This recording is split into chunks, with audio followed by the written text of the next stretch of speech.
Physical setbacks at some point in your life are almost inevitable. At DHR Health Orthopedic and Sports Therapy Institute, we're here to ensure you a faster recovery with lasting results. We offer state-of-the-art facilities, innovative equipment, and skilled clinicians to provide individualized one-on-one care that is truly unsurpassed. We specialize in providing advanced, evidence-based rehabilitation of orthopedic and sports-related injuries and conditions. DHR expert-level clinicians offer innovative treatment methods including corrective exercises and specialized services such as the Alter-G anti-gravity treadmill, advanced strengthening equipment, and many others. DHR is the premier choice for specialized rehabilitation services with a convenient location near you. DHR Health Orthopedic and Sports Therapy Institute. Call 956-362-6870. For you, for life.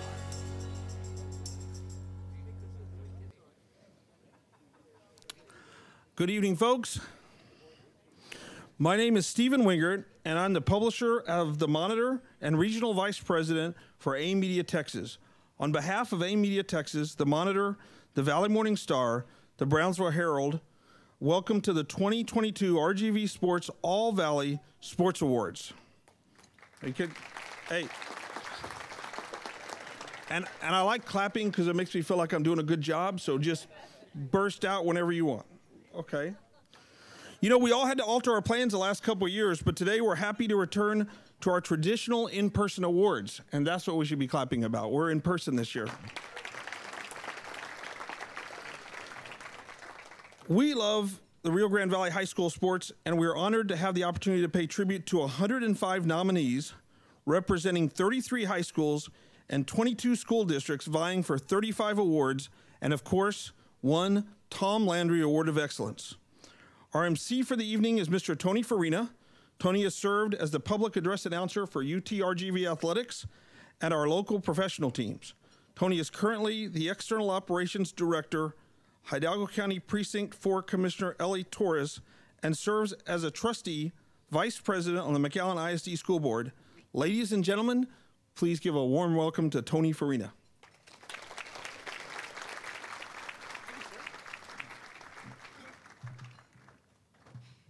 How about another round of applause for Mr. Steve Wingert and our friends from AIM Media Texas.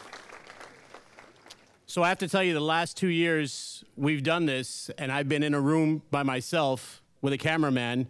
He was masked up. I kind of felt a little freaky. I was like, whoa, why are you wearing a mask and I'm not? But it is truly a pleasure to be back live and to be able to celebrate all of our young athletes with everyone in this room. So please give yourselves a big round of applause for being here. At this time, I'd like to invite Joey Williams to lead us in the invocation. After 25 years of teaching, coaching, and facilitating FCA student huddles, God called him to be an area representative with the South Texas Fellowship of Christian Athletes, and he's going to lead us in our invocation tonight. Good to see you. I just want to say from the Fellowship of Christian Athletes, we are so proud of what you do on the field. We're so proud of what the sportsmanship that we would see. We're so proud of the accomplishments that you've gained and just the fact that you're in this room. So congratulations to you and from the Fellowship of Christian Athletes. We just want to say that. Father, we come before you now. We say we are truly humbled by the participation that's in this room, the parents that love their sons and daughters, and Father, the hard work that is represented here. And I pray for these student athletes. I pray that as they find their next, Father, that you would wrap your arms around them, that they would feel the love, the protection, the blessing that only you can provide them. We thank you for everything that the parents have put into their lives. And Father, the good examples that the coaches and the referees and the student bodies have exemplified over the last year. Thank you for this meal. I pray that you would bless it to our bodies. We ask this in your name. Amen. Amen. Thank you, sir. Great job. Thank you, Coach. I'm always going to refer to him. He could be our chaplain, and I'm going to refer to him as Coach. So thank you, sir. We are pleased to welcome Alexa Gonzalez, a UTRGV student majoring in music and a graduate of PSJ Memorial High School. She's going to come up and lead us in the national anthem. So at this time, I'd like to ask you to please rise.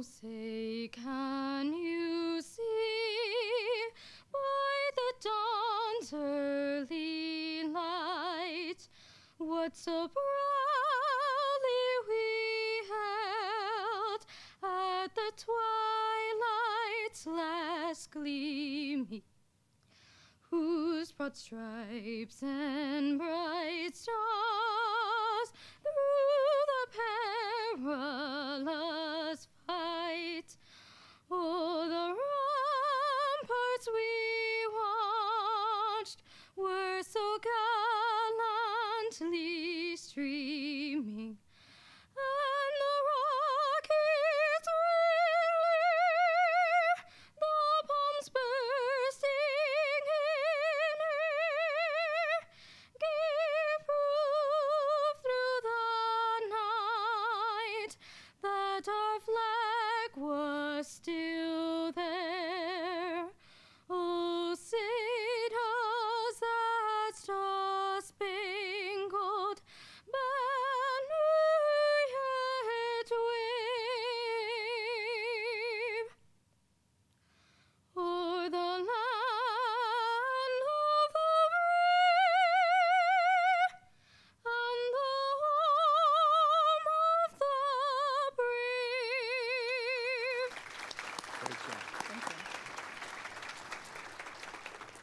How about another round of applause for Alexia Gonzalez, please? All right. I'd like to ask all of our nominees, please stand up so that you can be recognized. All of our nominees.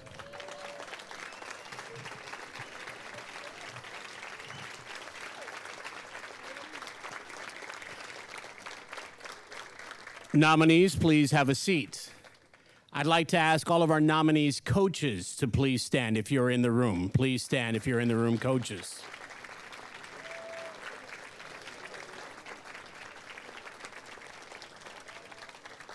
Nominees, this is at the point in time where you turn around and you say, thanks, coach, because you helped get me here. So if you want to do that amongst yourselves real quick. Now I'd like to ask all the nominees' parents to please stand. All the nominees' parents.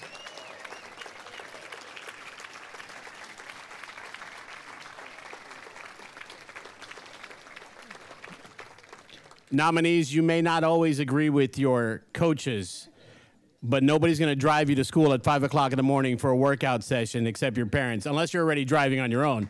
But please thank your parents as well for all of their hard work and dedication tonight. We appreciate all of their efforts.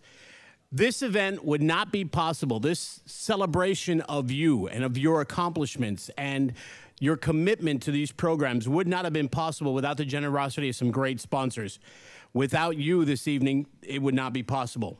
Our presenting sponsors are DHR Health and Lone Star National Bank. How about giving them a big round of applause?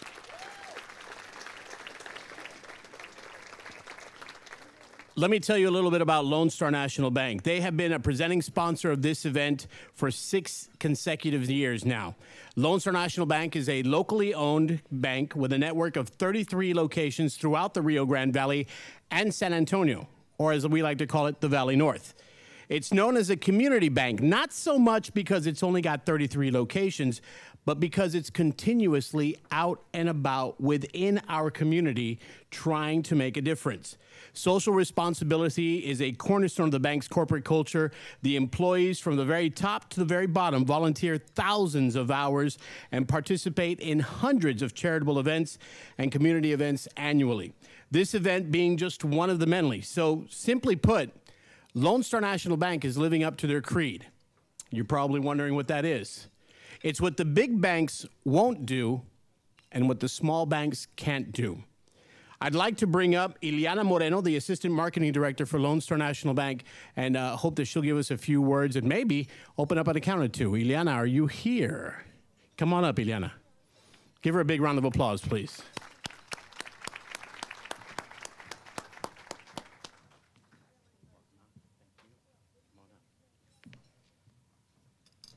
Good evening, everyone. My name is Ileana Moreno, and I'm the Assistant Marketing Director at Lone Star National Bank. And welcome to the 2022 All Valley Sports Awards. At Lone Star National Bank, we believe in giving back to the communities where we live in and serve. This is why we take pride in calling ourselves the Valley's Bank. As an organization, we exercise our corporate social responsibility by making a difference through countless sponsorships in our communities. Our employees also play a very important role in our community outreach initiative by volunteering thousands of hours annually to organizations, local charities, and nonprofits across South Texas. Our students are the future leaders of tomorrow. It is with great pride that we celebrate the achievements and exceptional performance of South Texas students and athletes tonight. And I'm so excited to be at the 2022 All Valley Sports Awards in recognition of these students who have shown us time and time again the talent that South Texas has to offer. Congratulations to all of the students and their families. You make Lone Star National Bank, the Valley's Bank, Valley proud. Thank you. Atta girl. Good job. Thank you, Ileana. Our next presenting sponsor is our great host at DHR Health. It's the only level 1 trauma center in the Rio Grande Valley that provides 24/7 emergency care at its highest level with specialty physicians and surgeons available every day of the year. And I'm proud to say that it's led by a former Mac High Bulldog in Dr. Raul Barreda and the great work that he does here. So I got to give him the plug there.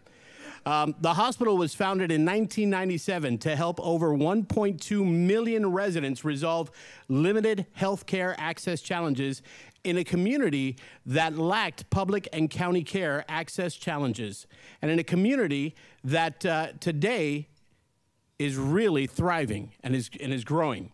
A modern 500-plus bed, full-service health system serving over 300,000 patients annually with more than 6,000 employees and offering a full continuum of care in over 70 different specialties and subspecialties. DHR Health serves the entire Rio Grande Valley with their hub in Edinburgh, clinics in Starr County, and a new hospital coming to Brownsville, bringing the best specialty care in endocrinology, cardiology, oncology, rehabilitation, and a robust clinical research division. Their women's hospital is certified as providing the highest level of maternal care in South Texas, and DHR Health has revolutionized the healthcare landscape of the Rio Grande Valley and continues to raise the standard of care and transform the healthcare delivery model for the benefit of all of our local residents. To learn more, you could visit dhrhealth.com and get all those details. And you know, we brought up Ileana, and I thought, well, it'd be great if we could bring up the marketing director for DHR Health, but I'm a little worried to give her the microphone because we may not get it back. Please join me in welcoming Marcy Martinez, Director of Public Media Relations and Communications of DHR Health. Come on up, Marcy. Thank you. You're a director here. You'll be all right. Yeah. So, Tony, we've been friends forever.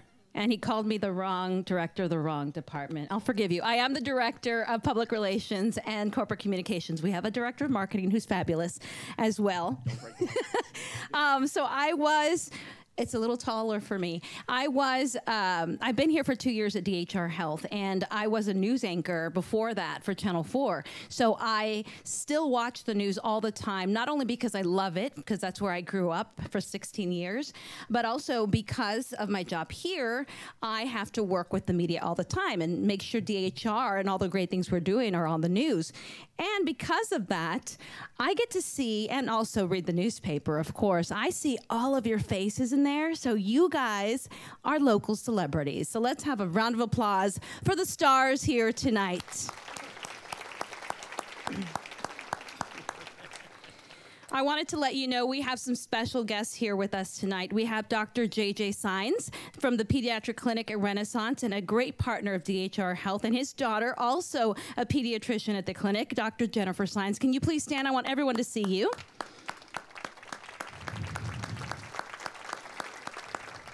Dr. Delisa Guadarrama from DHR Health Behavioral Hospital. She's a board-certified child psychiatrist. In addition to your physical health, your mental health is just as important to all of us. So please, if you have any questions, these physicians are here for you tonight. Dr. Guadarrama, please stand so they can see your face and know who you are.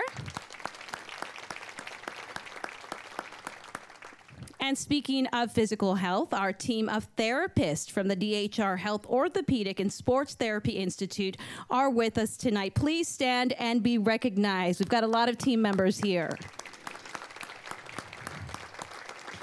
These outstanding, highly qualified therapists get our patients back on their feet. So if you know that if you ever find yourself at the DHR Health Orthopedic and Sports Therapy Institute, you will be in the best of hands. And for all your other health needs, Dr. Marisa Gomez Martinez can assist you. She's my personal physician, so obviously I trust her with my life, and so should you. Please welcome Dr. Marisa Gomez Martinez.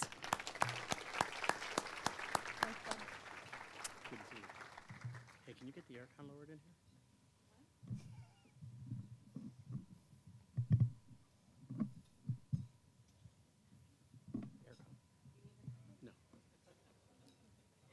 Good evening. Thank you, Marcy. I'm just so happy to be here among so many talented and amazing athletes. We're just so proud of each and every one of you. So, like Marcy said, I'm Dr. Marisa Gomez Martinez, and I'm a family physician. And I'm actually from McAllen, Texas, and I practice in Edinburgh. I am the medical director over the DHR Health Edinburgh CISD School-Based Health Center. So as part of my job, I get to see athletes like yourselves before you get to go out on the field. So everybody knows every year you all have to do your sports physical, right? So yeah, that's a big part of my job actually, is getting to do sports physicals for all of the athletes, making sure that you're healthy and fit to do the sport of your choice. So actually my team and I have done thousands of sports physicals just this year alone. And that's one of the great things about my job and about DHR Health is our commitment to community. We love to be able to go out to the community. I go out to the schools, perform physicals there. We do them at our clinic. And we just really want to make sure that athletes like yourselves are fit and ready to play. Because it's just so important. But sometimes, of course, bumps and bruises happen along the way when you're fighting to get that win. And so, actually just yesterday, I had a female basketball player come to my clinic, and dad was pushing like, come on, doc, let her play. We've got a tournament this weekend in Corpus. And I look at her finger and it's totally bruised. And I'm like, what did you do? She's like, I don't know. I was just trying to get the ball.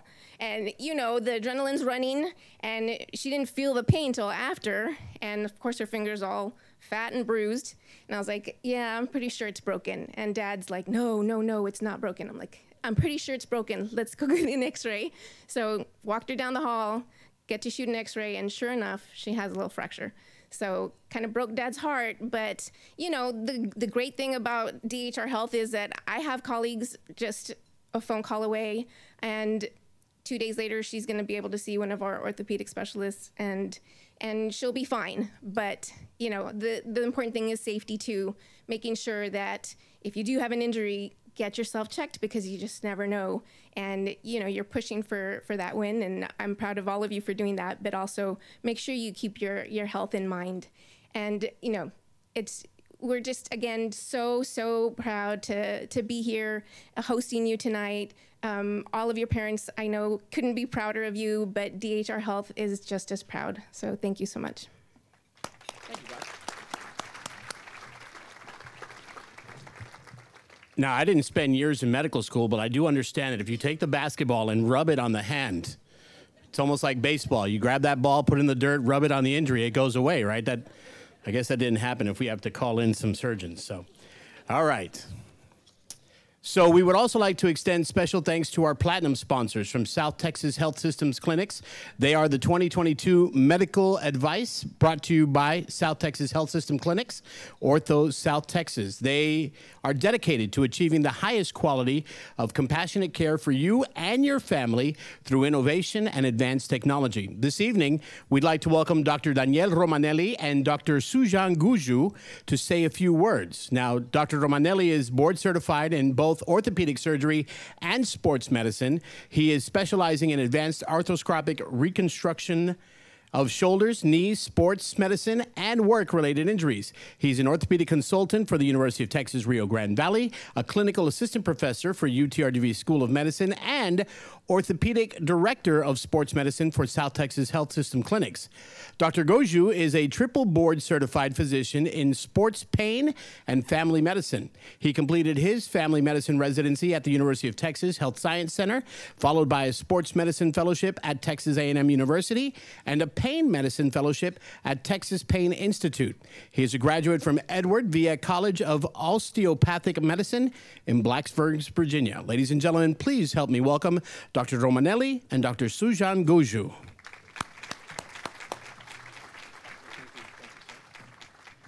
Well, thank you for having us here. First of all, I wanted to congratulate all the student athletes and their families. And really, you know, if you're here as a nominee, you guys have done great things. You think about this, it takes a lot of work and dedication to kind of get to where you are, right?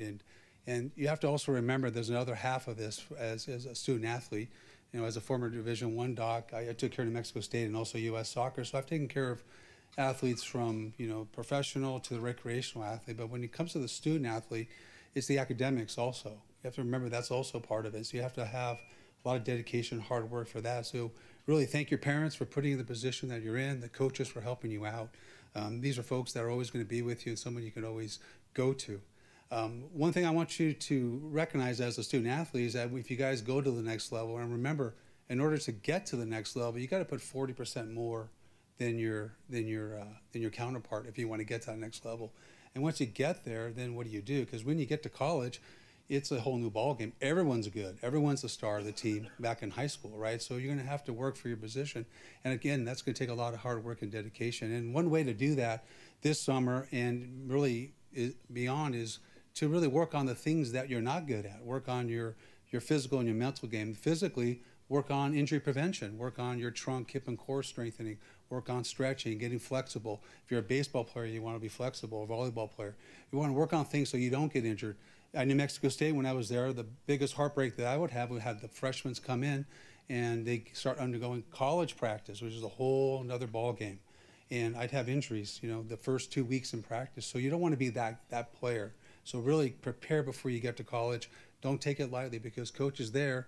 You know, if you can't play, they got someone else who could take your spot. So you guys really got to concentrate on it. Lastly, I wanted to tell you that for those who do get injured, especially in the high school, we are going to have a fall clinic for football and other sports. So we'll be open from 8 to 12. You guys can come walk in only. We'll take care of you. We'll figure things out, get an MRI for you, and give you, your coach, and the athletic trainers a call back that Monday or that Saturday with a status on your playing status. And I think that will be helpful. Everyone's going to have our phone number, so I encourage them to use it. And I want to thank you again for allowing us to come here, and I hope that best of luck for all the student athletes.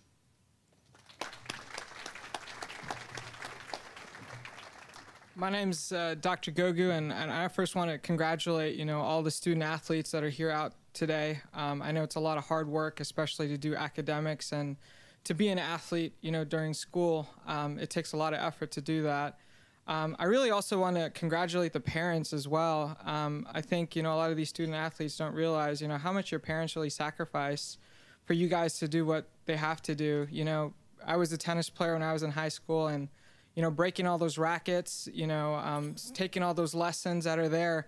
I don't know how my parents did it. It's so expensive. I know they put in extra hours, extra hard work, and so one thing I urge all these student athletes is to really thank your parents. The other people I really also want to congratulate, which I think play an integral role for these student athletes really developing from a mental standpoint, but also from an athlete standpoint, is really the coaches and teachers that are out there.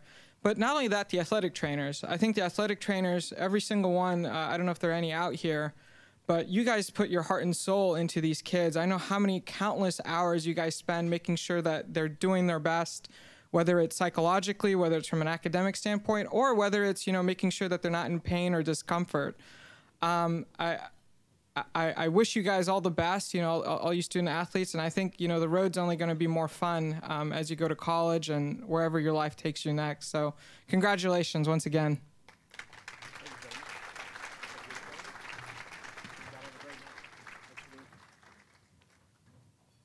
All right, we appreciate Dr. Romanelli and Dr. Goju.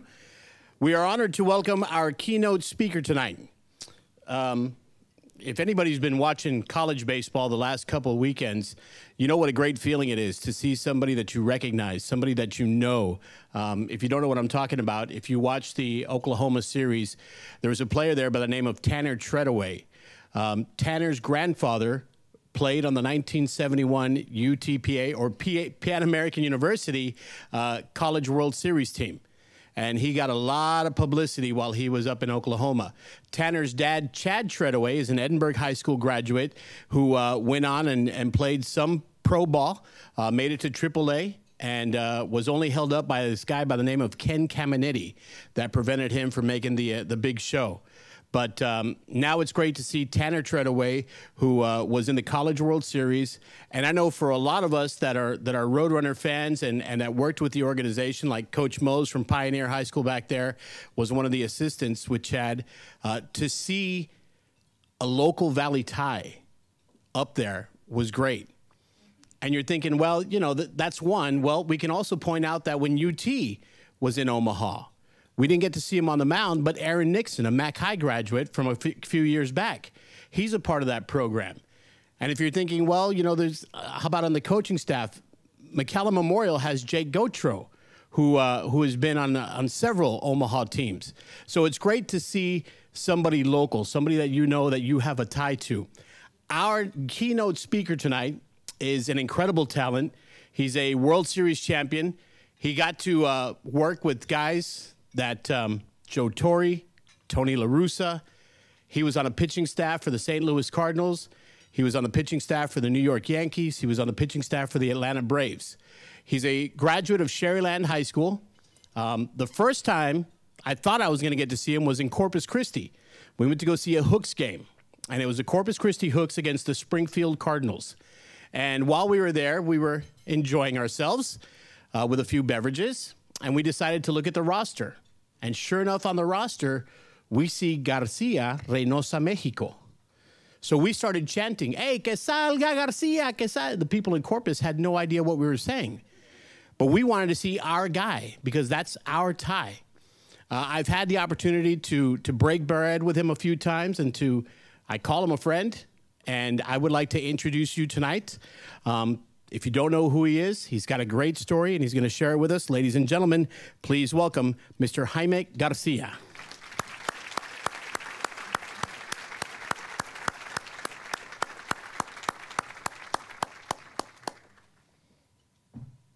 Good luck, brother. Thank you so much. Appreciate it. Oh, my gosh. Well, good afternoon, everyone. I'd like to start off by saying thank you so much for those words. Thank you so much for the invite. It really means a lot anytime I get an opportunity to do something like this, to talk a little bit about my story. So thank you. Thank you that you would think about me, especially somebody like myself that back when I was in high school, I wouldn't be deserving of being where you guys are at, sitting. I've gone through a lot in my life, so thank you. Thank you so much. I don't take it for granted. Second, I would like to congratulate all the athletes, the student athletes. I mean, I've heard some amazing stories back there, and that's unbelievable. So congrats on the success you guys have had on the field, but also behind the field. I've heard some stories about overcoming adversity. Congratulations to the parents. I've heard a little bit about that. So that's amazing that you guys are supporting them like that. It fires me up that we started the night with a prayer. We opened up in prayer, student athletes, and then we talked about mental health. We talked about recovery. And so what I wanted to do, I was praying a little bit about what I wanted to share with you guys because I got so many things to share, but I don't have all the time. So I'm gonna share a little bit of my story of how I became of a question that a lot of people ask me. How do you become a champion in baseball? Why you? How? Like, tell me the secret. Tell me the formula. You know, how did you go from being a completely broken person? And when I talk about broken, I'm talking about brain, mind, spirit, even my arm coming out of high school. Like I said, I wasn't an All-American. I wasn't And All-State, I didn't even play my senior year of high school. I had a lot of adversity to overcome, but how did you get it? How did you get there, being drafted and being a mediocre player to get to the highest level? And I think I'm going to give you a little bit of the backstory, how I became that individual, right? Not only a champion in baseball, but also a champion in every single area of my life. Excellence in every area. A fully servant of God and of people. The first thing is finding and identifying that gift that God gave me. Very unique gift to play baseball. I think that's the beauty about how every single one of us that are here tonight, we were gifted with a unique and special gift. Not only baseball, soccer, golf, but at something in life. And for me, it was identifying that gift and really throwing my whole self at it. I had a lot of identity issues growing up, so I wanted to become famous. I wanted to have a lot of money to feel accepted. I wanted to be on TV. I remember I used to watch Major League Baseball games, and I used to cry myself to sleep and say, I'm going to be there one day. And I think the first thing is identifying my gift, and really, once I identified it and I knew I wanted to become famous, I'm going to lift this up a little bit. I knew I wanted to become famous. I developed this tremendous discipline that I was willing to do whatever I needed to do and to sacrifice. And a lot of people ask me, it's like, so what are you going to do if baseball doesn't work out? Like, are you going to college? I'm like, no, I can't go to college. I had a big time learning disability disorder, a lot of anxiety, social anxiety. So doing what I'm doing right now, the biggest fear in my life, right? I wanted to play baseball, so I'd never touch a microphone, never touch a book, because my ADD, seriously, my ADD, I couldn't learn in school. I was so ignorant. So of everybody that is here tonight, I'm the least educated when it comes to intellectual intelligence, school education. So identifying that gift and then throwing my whole self at it and really not paying attention to a plan B, you know, because I didn't get any college scholarships. I didn't get any offers, nothing. It was just this or nothing else. And I said, I'm not going to think about a plan B. So I threw my whole self at it. I became the most disciplined person there's ever been. There's not a person in the teams that I played that was willing to sacrifice more or to discipline themselves. That was really painful. So that led me to get to the big leagues with the St. Louis Cardinals after overcoming a lot of adversity. I got there, but this discipline and really having a clear idea of what I wanted to accomplish gave me the perseverance to stay there. 3 years later, I get to the big leagues. I have my first surgery, which I was injured, and then I came back stronger after the surgery, and here I am playing in the World Series, starting 2 games for the St. Louis Cardinals, accomplishing what nobody else from the Valley has ever accomplished. So it was identifying my gift, but I realized that once I got there, I became a public success, but I was still a private failure. I was still suffering a lot on the inside, and I thought that baseball and fame and money was going to give me some identity. And the reality is that I was trying to perform, and I was trying to be really good at baseball so I could be somebody. I could be accepted by society, by my parents. I could be loved, right? It was a performance-based life. But what is it that led me to not only accomplish what nobody from the Valley has accomplished, but what nobody from Mexico has accomplished, is to get to the big leagues, win a World Series, and come back from a second surgery and play in another World Series. It was when I found my identity, when I found an identity that had nothing to do with success, that had nothing to do with baseball, had nothing to do with how I performed, because that was leaving me empty. Anytime that I didn't perform well, I felt like a failure. I felt like I wasn't worth it. But it was for the first time that somebody talked to me about a higher love, that there was an identity that I couldn't do anything to deserve to be enough, that there was somebody that paid it all for me and to give me an identity and give me something higher that had nothing to do with success. That gave me hope for the first time in my life. And that was the reason why I came back from that second surgery. And I overcame even more things. And that was the beginning of the process of becoming a true champion in every single area of my life. I tell to people now, I'm unbreakable. unstoppable now. I mean, the fact that I'm doing what I'm doing right now, after not having any education and not being able to speak any English at all when I graduated high school, the fact that I can do this. So the first thing for the athletes is finding your gift. And you could be a really good baseball player right now, but that may not be your gift. It may be something else. Yeah, pay attention to your parents, but at the end of the day, you gotta realize, what is it that God gave me unique that separates me from anybody else? Find your gift. And then my recommendation to you would be to find an identity that is outside of the success of the game. And there's only one way we can find identity. And his name is Jesus Christ. That's it.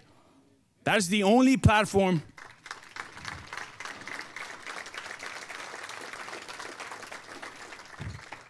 That was the beginning of me becoming unbreakable. That was the beginning of me knowing that grace that was given to me, I couldn't do anything to earn it. So that gave me hope, that gave me more. But the next thing is that's not it. That is not the reason why I became unbreakable now, and I am unbreakable now. That is not the reason why I became the only Major League Baseball player to ever accomplish what I did towards the end of my career, which is to come back from my third surgery, which I actually had for the doctors, thoracic outlet surgery. They had to remove my first rib. I had to do a pec minor release. And I had completely destroyed shoulder. Every single doctor that I saw told me that if I did that surgery, my career was going to be over. A year later, not only did I come back stronger, I keep saying that I keep coming back stronger from every surgery, but I had the absolute best year of my career, 2015, and you guys can look it up. What is the reason? That I overcame all my fears and I embraced my fears of timidity, shame, fear-driven life. That I can do what I'm doing right now. That I pretty much did for those, you talk about mental health, but I pretty much, without medication, pretty much did my own brain surgery. Now I went from not being able to articulate a paragraph in a book to where now I can read a book, English or Spanish, in a week and tell you all about it. Complete different person, transformation from the inside out, new brain, new mind, new everything. What is the secret to that? And I think it's having a solid, unbreakable identity, knowing what God gave me. And that was when I truly got to the end of myself. And for the first time, I started to position what I thought it was my purpose into God's purpose. I started understanding that it was more about the we, not the me.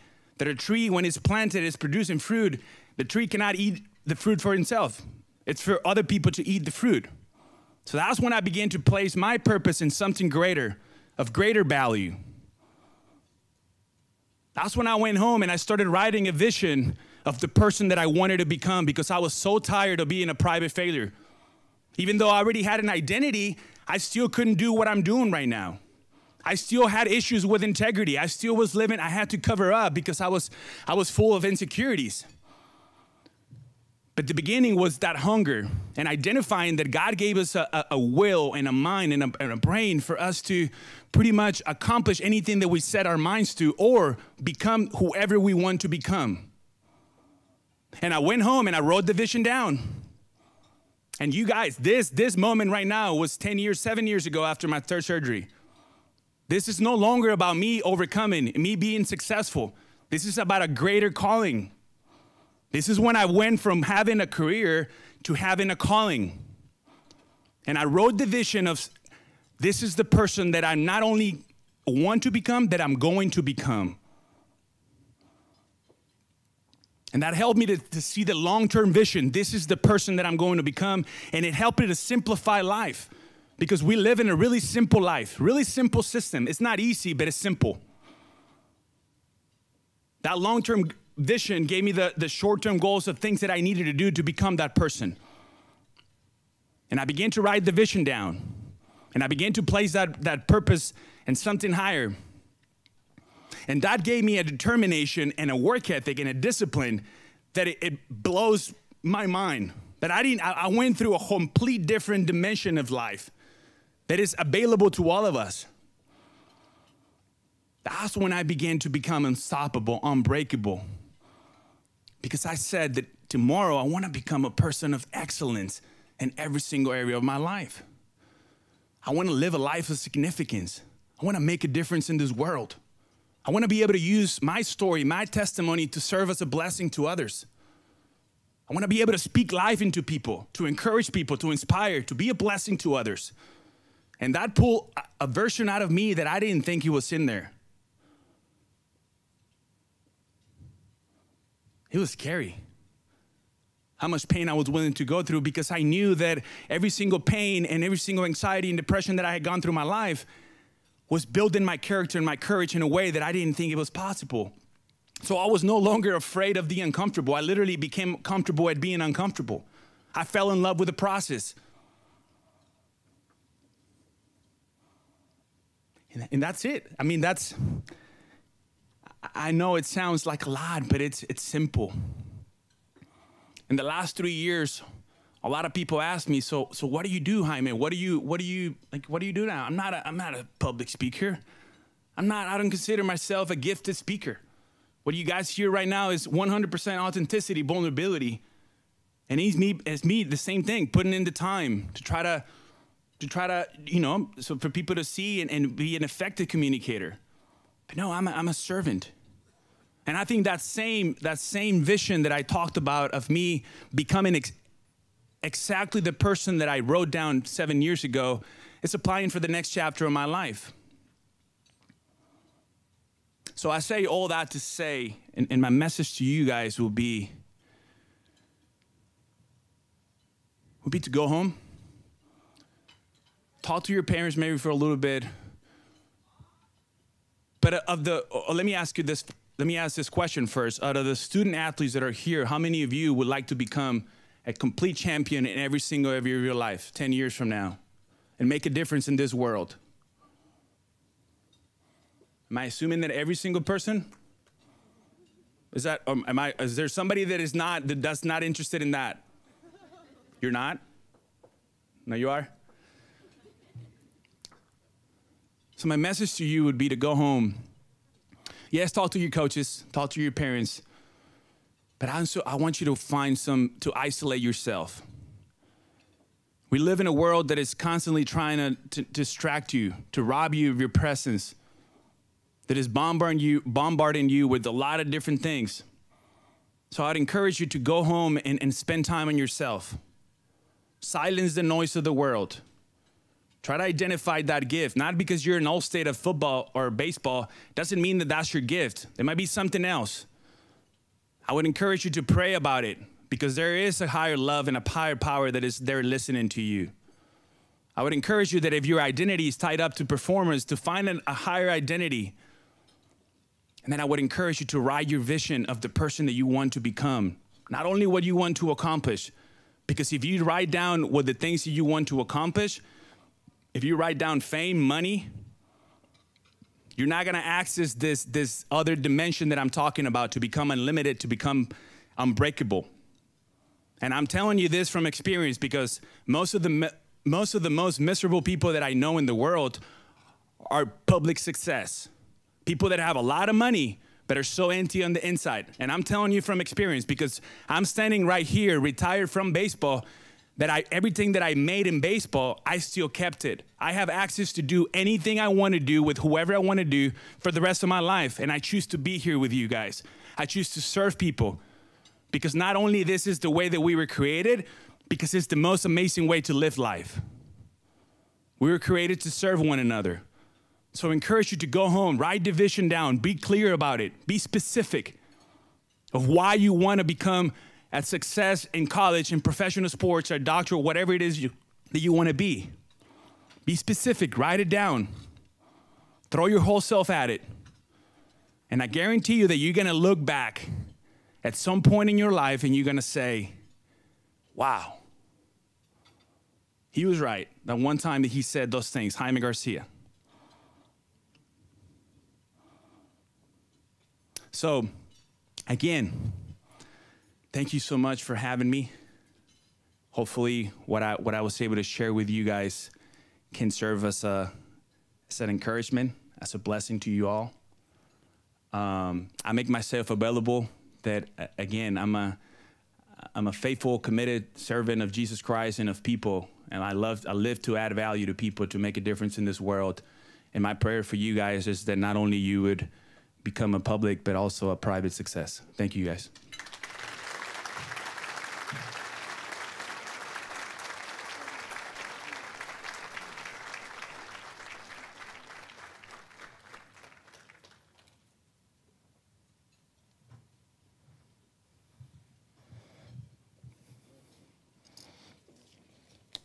I think Jaime brought up a good point where you go in and you tune everybody out. In the silence, you'll hear the calling.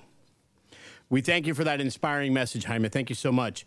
On behalf of AIM Media Texas, we want to thank all the nominees and everyone for attending and joining our long-standing partnership and support. Of the countless varsity athletes that proudly represented their high schools this year, you have all been chosen because you are the best at your respective sports. That in itself is an amazing accomplishment, and we congratulate you because you are all truly winners. You are the best and the brightest sports stars of the Rio Grande Valley. Now, before we get to the awards, we have a short video clip of some of our nominees. Take it away.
How about a round of applause for all of our nominees? Now, as Stephen mentioned earlier, and it was highlighted in the video, there are 105 nominees from schools throughout the Rio Grande Valley. Each nominee a standout, extremely accomplished in his or her sport. The sports staff at each newspaper, along with the RGV Sports Hall of Fame, had a tall task in choosing a winner in each category. But the results are in. We will begin with Boys Cross Country Athlete of the Year, presented by our friends here at DHR Health. Our nominees, Kevin Hernandez of Donna High School. He's a senior. Kevin won his second straight District 32 5A title. He finished second at the Region 4 5A meet, qualifying for the Class 5A state meet for a second straight season. He then ran to 15th place at the UIL Class 5A state meet. Kevin, are you in the room, and can we give you a big round of applause? There's Kevin right over there.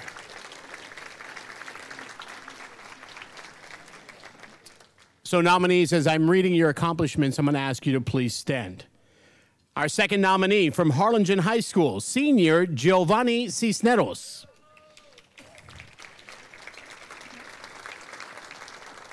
Giovanni Cisneros has been as consistent as they come throughout his distance running career at Harlingen High. In the 2021 season, the senior finished second at the District 32 6A meet and placed fifth at the regional meet to advance to his second consecutive UIL state meet, where he earned 16th place. Cisneros won 3 meets this season and finished third at the RGV CCCA Meet of Champions running in the elite race. Congratulations, Giovanni Cisneros. And our final nominee from PSJ North, senior Hector Solis.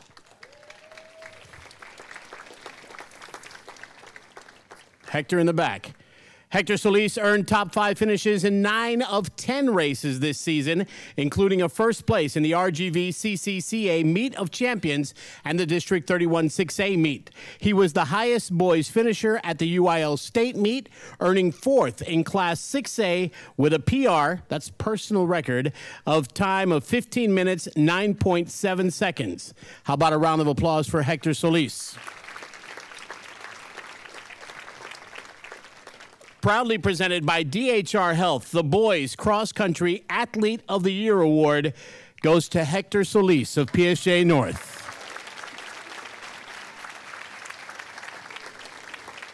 Let's see how fast you are through tables, Hector.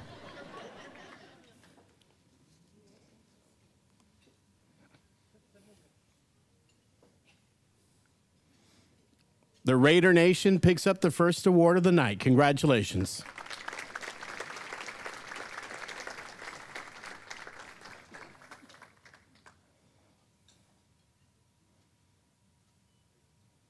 Great job, Hector. Congratulations. In the Girls Cross Country Athlete of the Year Award, presented by Lone Star National Bank, the Valley's Bank, our first nominee from Brownsville Veterans, sophomore, Naya Gracia.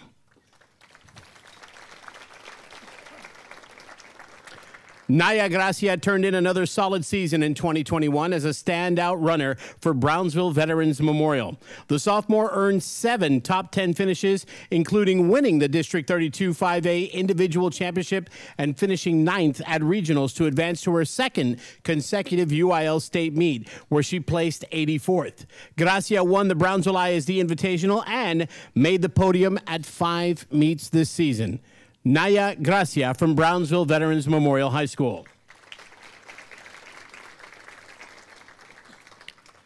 Our second nominee is sophomore from La Feria High School, Liana Navarro.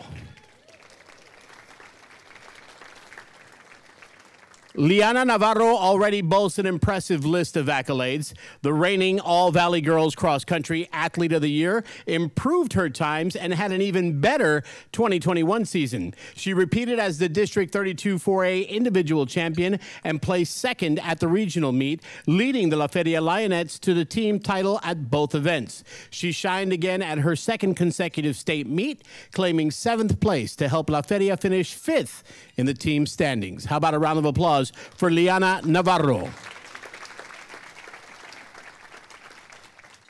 Lastly, from Sherryland High School, senior Danielle Salinas.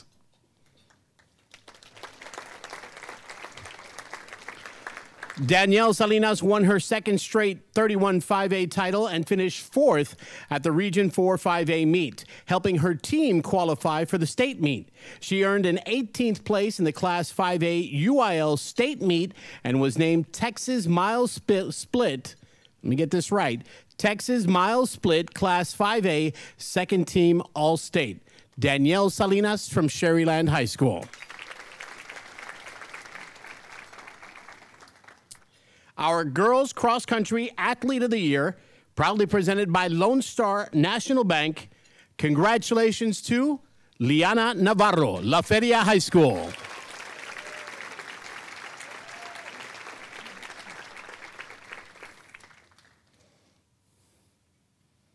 and she's just a sophomore.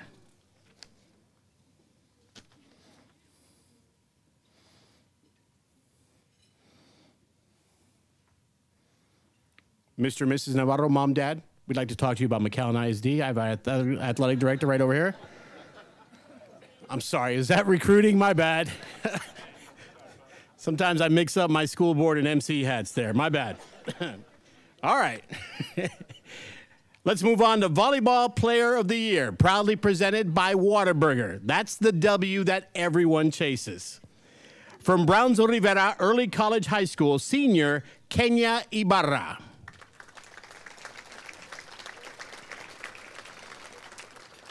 Kenya Ibarra has proven herself to be one of the most complete and knowledgeable volleyball players of the Rio Grande Valley in her illustrious career.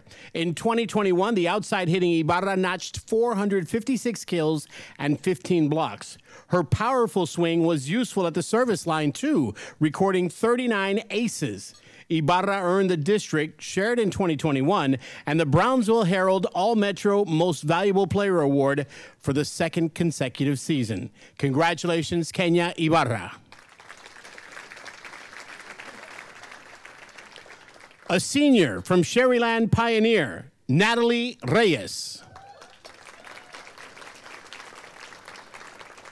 While most coaches worry about stopping the opponent's big hitters, when teams face Pioneer, they were concerned about setter Natalie Reyes.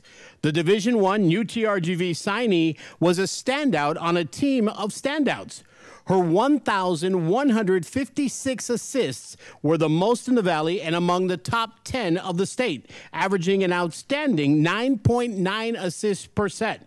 Reyes, the District 31 5A MVP, and the Monitor's All-Area Volleyball Player of the Year also contributed 29 blocks, a stunning 97 aces, and 354 digs. How about a round of applause for Natalie Reyes?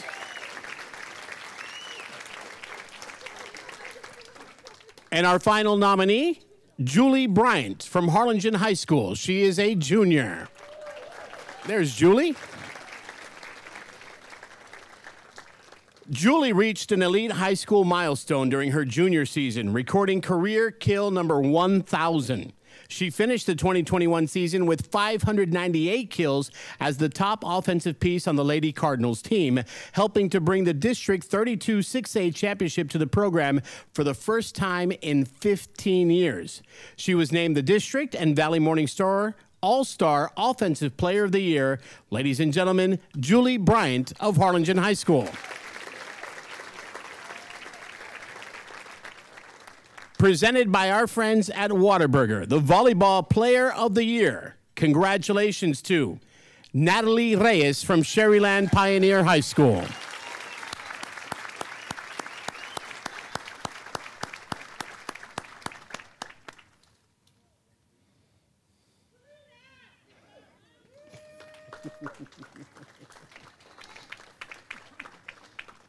It's always good to hear the woohoo, Nat, in the back. Thanks for being here, ma'am. All right, let's move on to the field. The Football Player of the Year, presented by Manish Lambat, DHR Health Orthopedic Institute. Our nominees, a senior from Mercedes, Michael Cisneros. There's Michael right up front. Michael Cisneros was a threat in so many ways. At quarterback for the Tigers, he led the Valley in passing, throwing for 2,631 yards and 30 touchdowns in 11 games. He earned the District 16 5A D2 MVP award after accounting for 3,402 total yards of offense and 42 touchdowns. Cisneros led the Tigers to a 9-2 overall record, earning a share of the District 16 5A D2 title and a by-district playoff appearance. Ladies and gentlemen, Michael Cisneros of Mercedes High School. From PSJ North, senior Isaac Gonzalez. Isaac Gonzalez. Isaac was the definition of a workhorse, running back for the Raiders during the 2021 season. The 4-year letterman led PSG North's vicious rushing attack with 1,664 yards and 13 touchdowns. Gonzalez was named District 31 6A's co-offensive player of the year and earned a spot on the Monitor's all-area football first team. He helped the Raiders reach round 3 of the Class 6A playoffs for the first time since 2009. Congratulations, Isaac Gonzalez. A senior from Port Isabel, Gilbert Medina.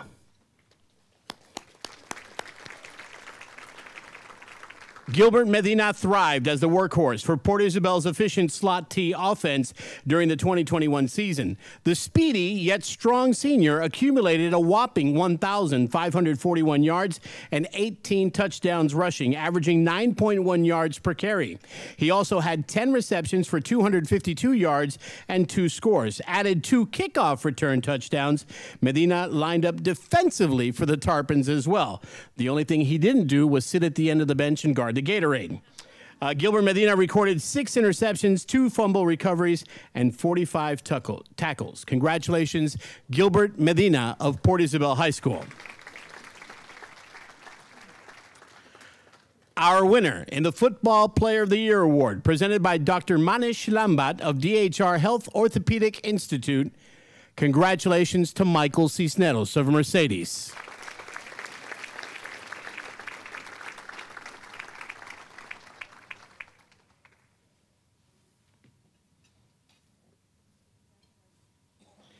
Let's move on to our Girls Basketball Athlete of the Year, presented by Michael Auer, DHR Health Orthopedic and Sports Therapy Institute. Our nominees from Sherryland Pioneer, Senior Jordan Bravo. There's Jordan. Jordan Bravo led the Diamondbacks to their 4th straight playoff appearance, going 9 of 5 for a 3rd-place finish in District 31 5A. The senior combo guard made her presence felt across the board, averaging 20 points, 8.1 rebounds, 5.1 assists, 4.2 steals, and 1.2 blocks per game. Her play on the court earned her district, state, and national recognition. She was named to the district's 31 5A offensive MVP, earning a spot on the district's all-defense team. She was also named to the Texas Girls Coaches Association All-State team while being nominated for the 2022 McDonald's All-American Game. A round of applause for Jordan Bravo of Sherryland Pioneer. From PSA Early College High School, senior Kayla Hernandez. There's Kayla. Kayla Hernandez led PSA High to a 27-11 record, including a 12-4 mark in District 31 6A play to finish 3rd and advance to the postseason. She averaged a double-double with 20.2 points and 12.9 rebounds per game, both ranking in the top 5 across the valley. She recorded a double-double in 29 of 37 games played, including a pair of contests with over 25 points and 20 rebounds. Hernandez was named a defensive force as well, adding 3.5 steals and 1.4 blocks per contest. She is the District 31 6A MVP, while also earning the Monitor's 2022 All-Area Player of the Year. Representing PSJA Early College High School, Go Bears, senior Kayla Hernandez. And our final nominee for Girls Basketball Athlete of the Year is Avery Hinojosa from Harlingen High School, and Avery is a senior. Avery Hinojosa, the Co-District 32-6A MVP, helped lead the Lady Cardinals to a Co-District 32-6A championship as the team's point guard, scoring 604 points, averaging 17.3 points per game, 2.5 assists per game, and 3.6 steals every time she stepped onto the court. Harlingen High reached the 3rd round of the Class 6A playoffs. How about a round of applause for Avery Hinojosa, Harlingen High School senior. Presented by Michael Auer, DHR Health Orthopedic and Sports Therapy Institute, our Girls Basketball Athlete of the Year. Congratulations to Jordan Bravo of Sherryland Pioneer.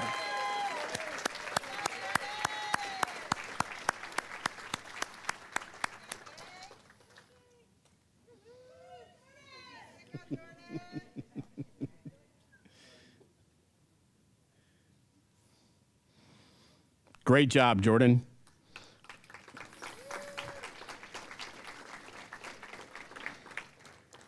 Let's move on to Boys Basketball Athlete of the Year, presented by Dr. Marisa Gomez Martinez, DHR Health, ECISD, School-Based Clinic, and the official physician of Marcy Martinez. Thank you, Marcy, for sharing that. Almost felt like there might have been a HIPAA violation. It just that. All right. Boys basketball, a senior from Brownsville Pace, Christian Guajardo.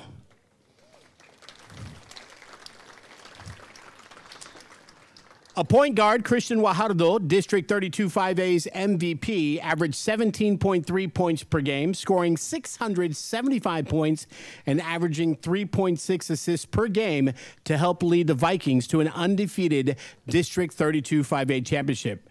Brownsville Pace advanced to the second round of the Class 5A playoffs. How about a round of applause for Christian Guajardo? A senior from Edinburgh Economides, Ray De Leon. Where's Ray? There's Ray. Ray De Leon did everything on the basketball court, and he did it at a high level. De Leon led the Jaguars in points, rebounds, assists, blocks, and steals. His 27.6 points per game ranked number 1 in the Valley, while also averaging 10.4 rebounds, 5.3 assists, 4.7 steals, and 3.7 blocks. De Leon was voted District 31 6A's most valuable player and helped lead the Jaguars to the bi-district round of the playoffs. He also picked up the Monitor's All-Area Boys Basketball Player of the Year award. How about a round of applause for Ray De Leon of Edinburgh Economides? And our youngest nominee, the junior from St. Joseph's Academy, Jerry Martinez.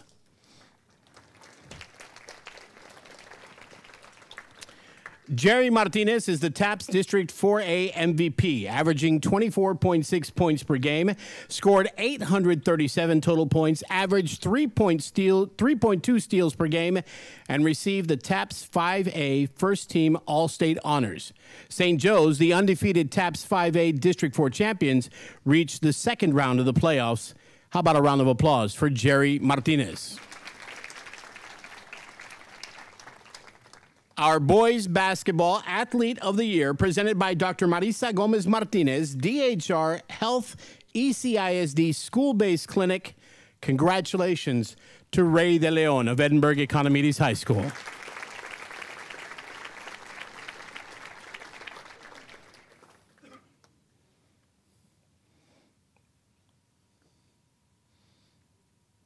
Great job, Ray. Good season.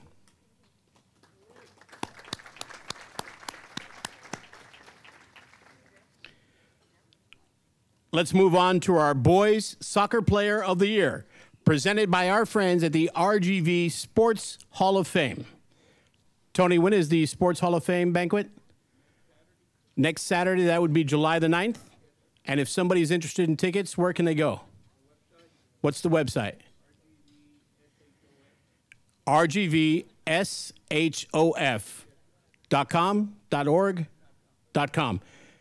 If you really want to know, I'm a big believer in history, and I feel that you've got to know where you've been to know where you're going. And we have got some tremendous inductees to the RGV Sports Hall of Fame. So if you get the opportunity, take the time, purchase that ticket, support a great organization that gives back to many different programs, and learn a little bit and hear a little bit of the history of the RGV. By the way, that was not a paid plugged endorsement. I'm just good friends with Tony. I like his name. All right. Our first nominee from La Jolla, Juarez, Lincoln, senior Fernando Ortuño.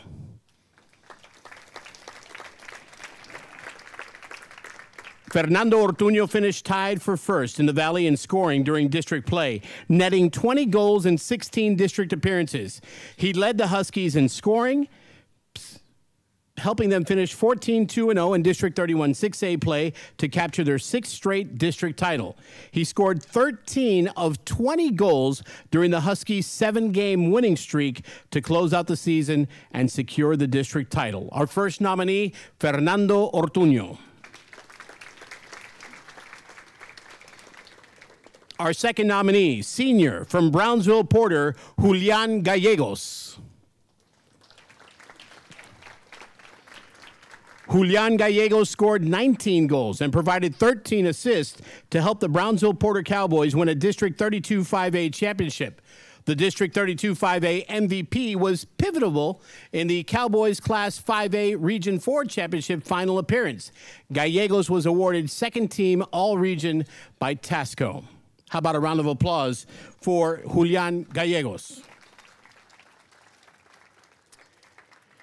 And our final nominee is a senior from Edinburgh High School, Miguel Solis.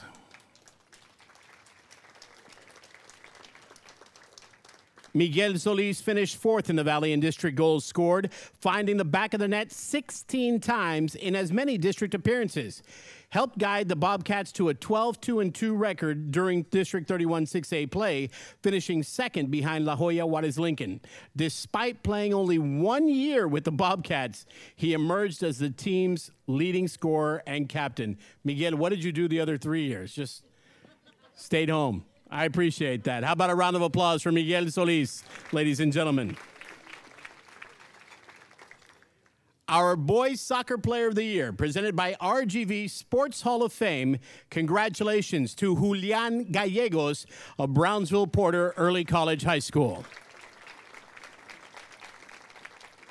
Julian is not here tonight and unable to join us, so we will gladly accept his award on his behalf.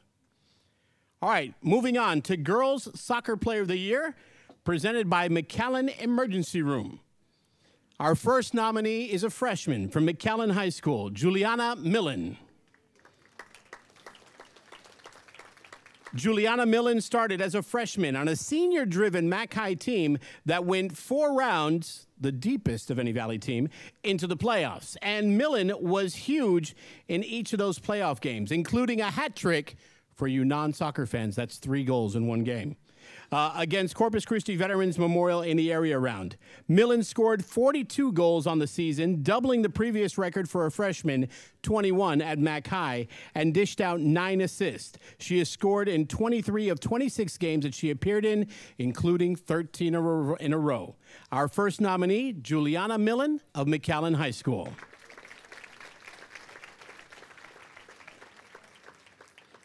Our second nominee from Brownsville, Hannah, senior Ana Barragan. Ana Barragan's 35 goals in District 32 6A were pivotal in helping the Lady Eagles reach the playoffs. She scored a Valley-leading 65 goals in total this season. Barragan has received awards throughout her career at Hannah for her scoring prowess. How about a round of applause for Brownsville Hannah's Ana Barragan? And our final nominee is a sophomore from Hidalgo High School, Jaylene Garcia. Jaylene Garcia scored a Valley best 37 goals during district play. She faced double teams throughout most of the games, but still found ways to score.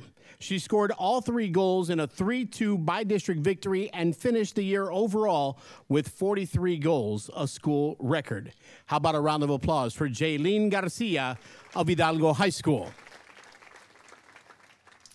Our Girls Soccer Player of the Year, presented by McAllen Emergency Room. Congratulations, Juliana Millen of McAllen High School.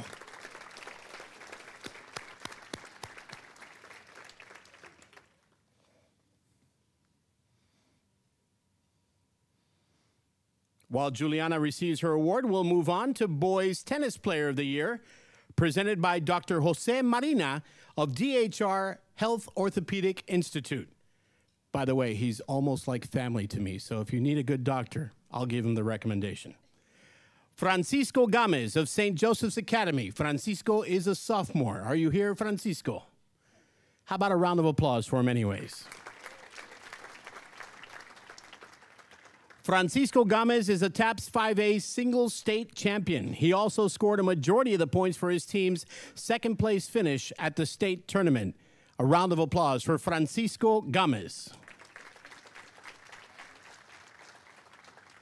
A junior from Sherryland High School, Alan Gonzalez.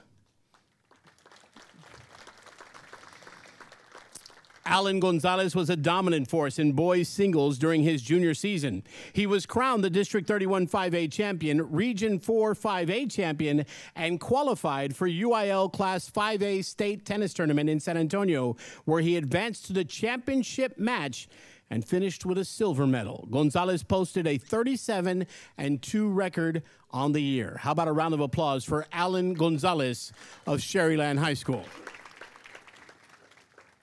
And our final nominee is a senior from McAllen Memorial High School, Agustin Salazar.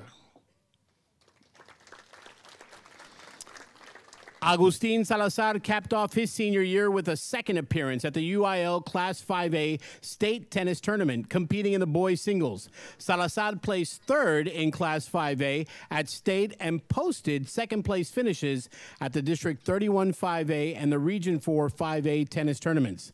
Agustin finished the season with a 36-4 record. How about a round of applause for Agustin Salazar of McAllen Memorial High School? Our Boys Tennis Player of the Year, presented by Dr. Jose Marina of DHR Health Orthopedic Institute. Congratulations to Sherryland High School's Alan Gonzalez. I don't think Alan was able to join us tonight. He was out breaking some rackets there, but we are gladly going to accept this award on Alan's behalf. And we'll make sure that he gets it. Moving on to our Girls Tennis Player of the Year, presented by DHR Health. From Sherryland High School, senior Monica Castellanos.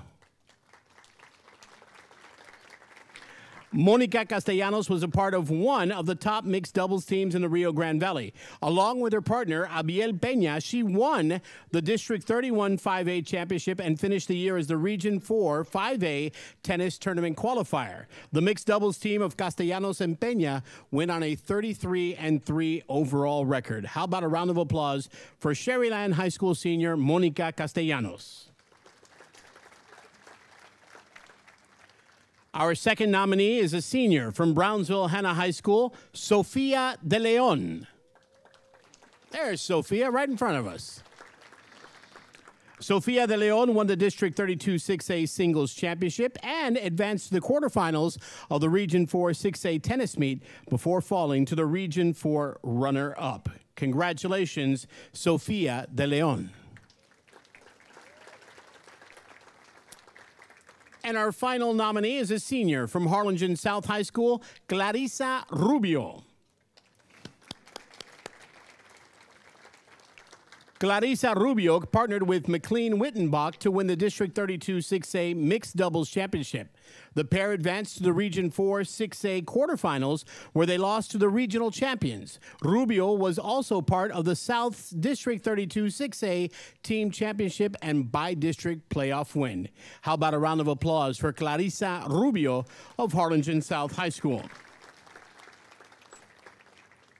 Our Girls Tennis Player of the Year, presented by DHR Health. Congratulations, Sofia De Leon of Brownsville Hanna Early College High School.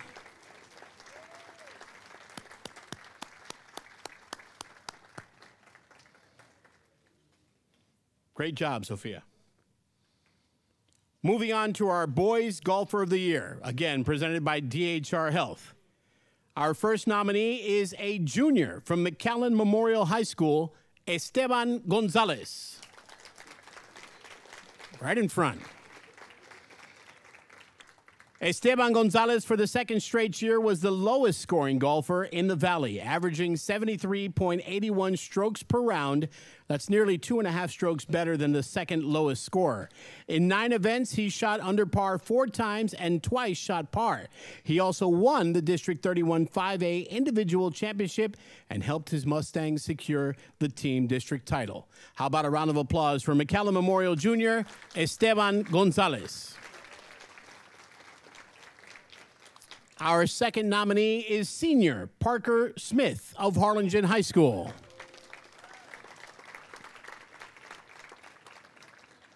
Parker Smith averaged 76 and a quarter this season, the second lowest average in the Rio Grande Valley. Smith finished second individually at the District 32 6A meet with a score of 145 over 2 rounds. He finished sixth at the Region 4 6A meet. A round of applause for Parker Smith of Harlingen High School. And lastly, our second Mustang of the night to be nominated, sophomore Dylan Villarreal. Dylan Villarreal was the third lowest scorer in the Rio Grande Valley, averaging 76.89 per round. He had 2 subpar rounds of 71 and 70 during his 9 events. A round of applause for Dylan Villarreal of McAllen Memorial High School. The award for Boys Golfer of the Year Award, presented by DHR Health. Congratulations, Esteban Gonzalez of McAllen Memorial High School.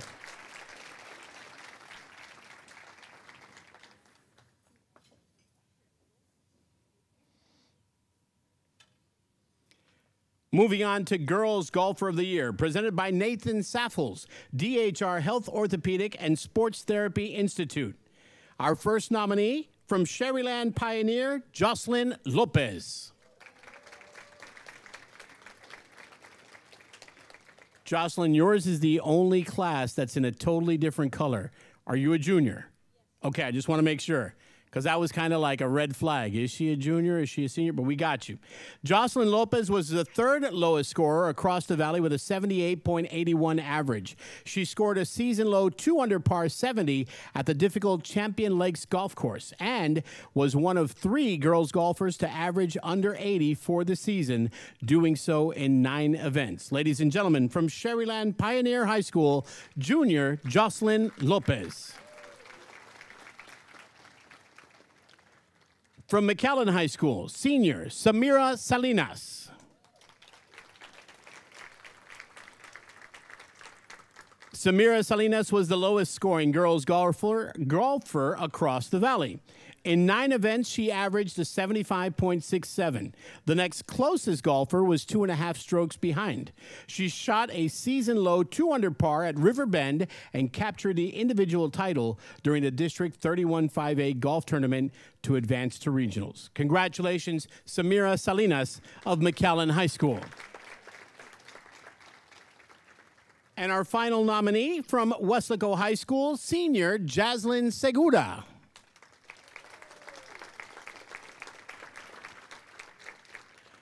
Jaslyn Segura was the second lowest scoring girls golfer in the valley and one of only 3 to average under 80 with a 78.19 score.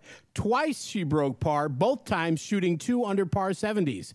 Her last time to shoot 70 was during the second day of the District 31 6A tournament, where she won the individual title by 9 strokes with a 2-day total 73-70 for 143. Congratulations, Jaslyn Segura of Weslaco High School.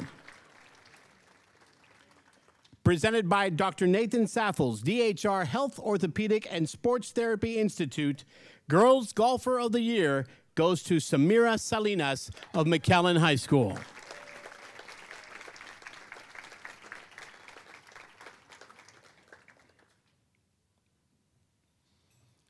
We're going to move on to Boys Powerlifting Athlete of the Year, and that's presented by Dr. Marshall Gillette of DHR Health Orthopedic Institute. Our first nominee is a senior from Ed Couch Elsa, Ever Crispin. Ever blew his competition out of the water to win the Texas High School Powerlifting Association's 148-pound state championship. The second-place finisher was also 140 pounds behind Crispin's total of 1,520 pounds. He also set a state record in the 148-pound weight class with a 625-pound squat. Doesn't everybody do that to warm up, or am I the only one? Crispin won the Region 5 Division I championship 2 weeks prior to his victory at state. Congratulations to our first nominee from Ed Couch Elsa, senior Ever Crispin. Our next nominee from Harlingen South, senior Caleb Davis.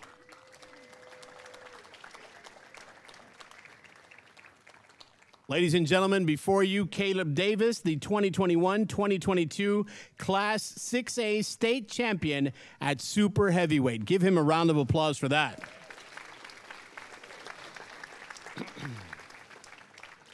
Davis squatted 805 pounds. Yeah, no, it only gets better. He bench pressed 490 pounds and deadlifted 575 pounds for a 1,870 pound total. He outlifted second place by 65 pounds. How about a round of applause for Caleb Davis of Harlingen South? And our final nominee in boys powerlifting from Los Fresnos, senior Anthony Elver. Anthony Elver is the 2022 Class 6A state champion at super heavyweight. Isn't that, did I read that right? We're going to check that. He squatted 690 pounds, 415 bench press pounds, and deadlifted 640 pounds for a total 1,745 pound total. He outlifted second place by 65 pounds. Congratulations to Anthony Elver of Los Fresnos. Our winner in the Boys Powerlifting Athlete of the Year, presented by Dr. Marshall Gillette of DHR Health Orthopedic Institute. Congratulations to Ever Crispin of Ed Couch Elsa.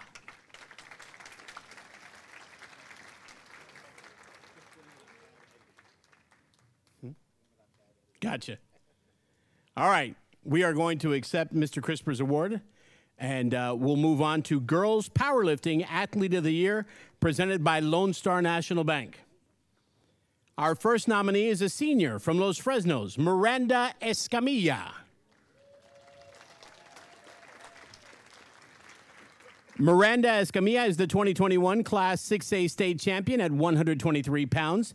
She squatted 390 pounds, bench pressed 200 pounds, and deadlifted 405 pounds for a 995 pound total, beating second place by 125 pounds. Congratulations, Miranda Escamilla of Los Fresnos High School. Our second nominee is a senior from Ed Couch Elsa, Aisha Garcia. Aisha Garcia was named Best Overall Lifter and awarded Best Squat after winning the Texas High School Women's Powerlifting Class 5A Division II State Championship in the 259-plus weight class. She set a state record with a 605-pound squat and finished with a total of 1,250 pounds. She also won the Region 5 Division I championship by lifting 1,230 pounds. How about a round of applause for Aisha Garcia of Ed Couch Elsa High School? And our final nominee, Daniela Maximo of Harlingen South. Daniela is a senior. Daniela Maximo is the 2021-2022 Class 6A state champion at 97 pounds. She squatted 285 pounds, benched 130 pounds, and deadlifted 290 pounds for a 705-pound total, beating the closest competitor by 70 pounds. Congratulations, Daniela Maximo of Harlingen South High School. Presented by Lone Star National Bank, the Girls Powerlifting Athlete of the Year. Congratulations to Aisha Garcia of Ed Couch Elsa High School. We will accept Aisha's award on her behalf. Let's move to Boys Swimmer of the Year, presented by Dr. Michael Serra of DHR Health Orthopedic Institute. Our first nominee is a senior from McAllen Memorial High School, Diane Rodriguez. Help me out. I want to make sure I'm saying your name right. I got it? Diane Rodriguez Vallejo earned a pair of individual titles in the 100-yard breaststroke and 200-yard individual medley during the District 31 5A Swimming and Diving Championship. His performance earned him the district's Male Athlete of the Year meet honors. At regionals, Rodriguez Vallejo earned another pair of titles, coming in first in both the 100-yard breaststroke and 200-yard individual medley to advance to state. He was the top finisher of any Valley athlete at the state meet, coming in ninth in the Class 5A 100-yard breaststroke, while also finishing 19th in the 200-yard individual medley. How about a round of applause for Diane Rodriguez Vallejo of McAllen Memorial High School? Our next nominee is a senior from Brownsville, Hannah, Ricardo Rodriguez. Ricardo Rodriguez qualified for the Class 6A state meet in the 500 and 100 meter freestyle and as a member of the boys 400 meter freestyle relay. Rodriguez finished second at the Class 6A Region 8 swimming and diving championship at the same races. A round of applause for Ricardo Rodriguez. And our final nominee is a senior from PSJA Southwest High School, Isaac Velasquez.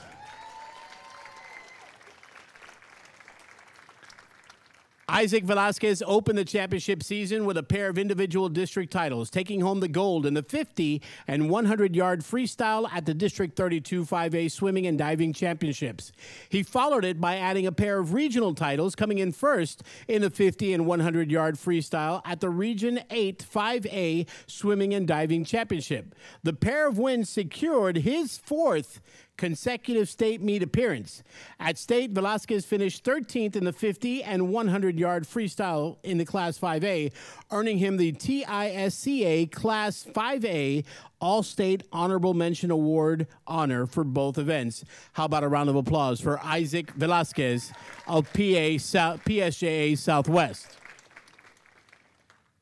Our Boys Swimmer of the Year, presented by Dr. Michael Serra of DHR Health Orthopedic Institute. Congratulations to Diane Rodriguez Vallejo of McAllen Memorial High School.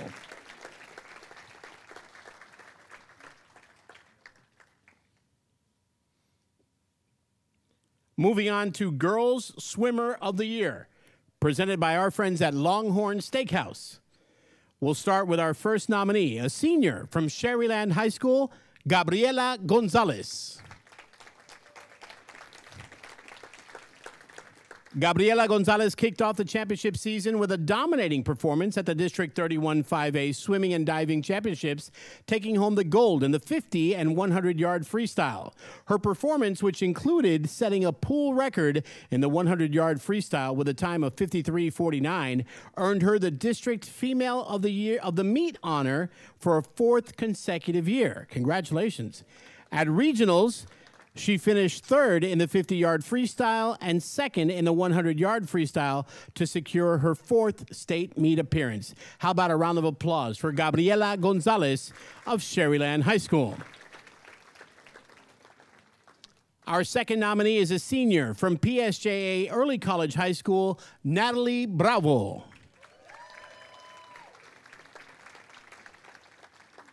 Natalie Bravo advanced to the regionals for the third straight season, capturing the District 31 6A 1-meter diving individual crown.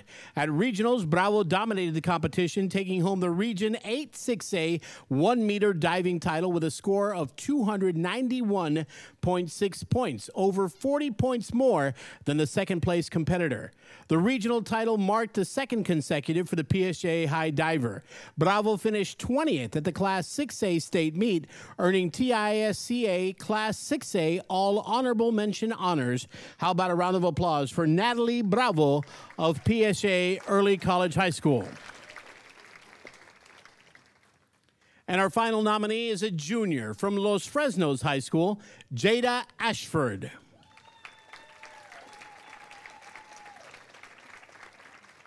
Jada Ashford is the Class 6A Region 8 champion in the 100-meter butterfly and and 100-meter breaststroke. Ashford also was a member of the regional champion 200-meter freestyle relay and the 200 medley relay, qualifying for the Class 6A state meet in all races. She qualified for the Class 6A state finals in the 100-meter butterfly. How about a round of applause for Jada Ashford of Los Fresnos High School? If you didn't get a chance to see her swim this year, not to fear, she's a junior and hopefully will be back in the pool next year. The Girls Swimmer of the Year, presented by Longhorn Steakhouse. Cutting through the pool better than a knife through a steak at Longhorn Steakhouse. You like that reference? Yeah. From Los Fresnos High School, Jada Ashford.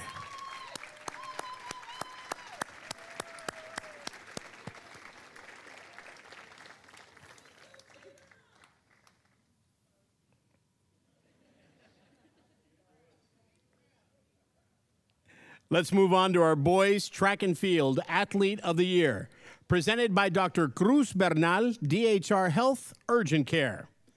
From McAllen Memorial High School, junior Aiden Granados.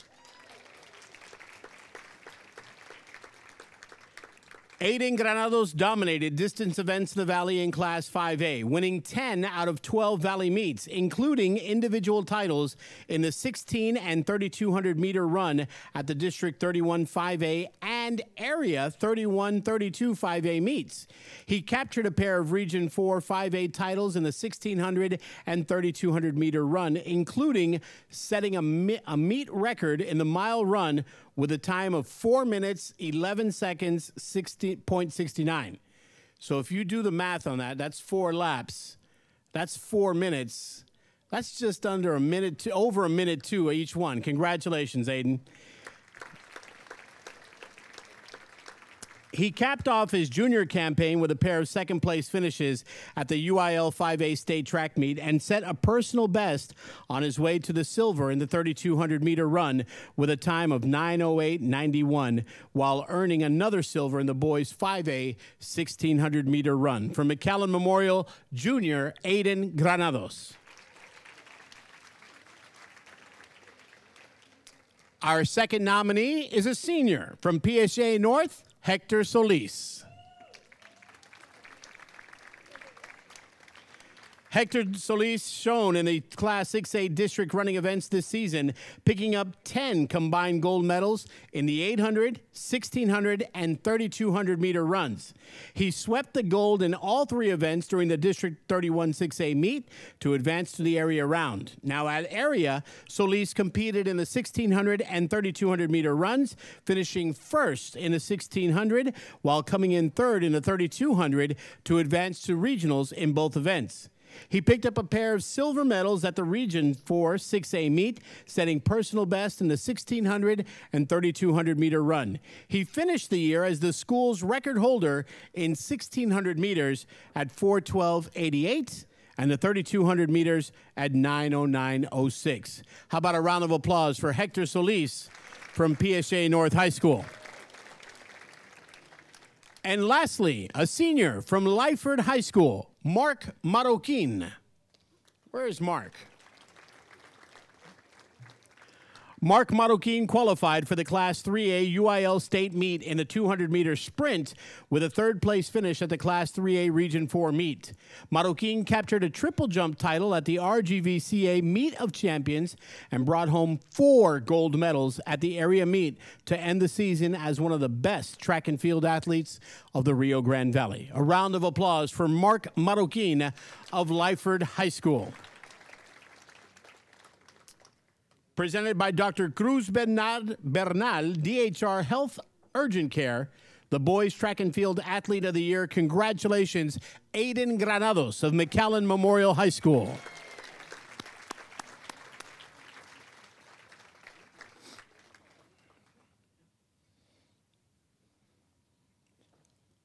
Moving on to our Girls Track and Field Athlete of the Year. Proudly presented by the Bert Ogden Auto Group. Just made 2 huge pickups. Bert Ogden Ford in Lyford and Bert Ogden Mercedes-Benz in the Harlingen area. Stop by, see them for all your car needs on top of the Fiesta Chevrolet dealerships. Our first nominee is a senior from La Jolla Palmview, Destiny Quintanilla. Thank you, Destiny, for being here.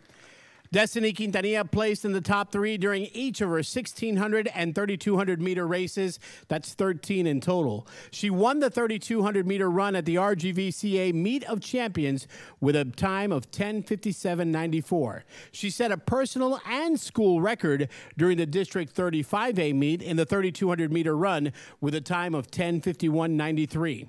Destiny earned a pair of district and area titles in the 1,600 and 3,200 meter runs, won the bronze at the Region 4 5A state meet in both events, and advanced to the state in 1,600 and 3,200 meter runs as a wild card. Once at state, Quintanilla earned a second place in the 3,200 with a time of 10:49.07, breaking her own school record set earlier this season. How about a round of applause for La Jolla Palmview senior Destiny Quintanilla? Our second nominee is a sophomore from Harlingen High School, Jasmine Thompson.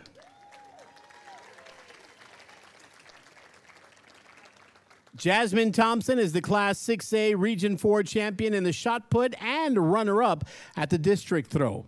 In the Class 6A UIL state meet, Thompson finished the shot put in 7th and 9th in discus.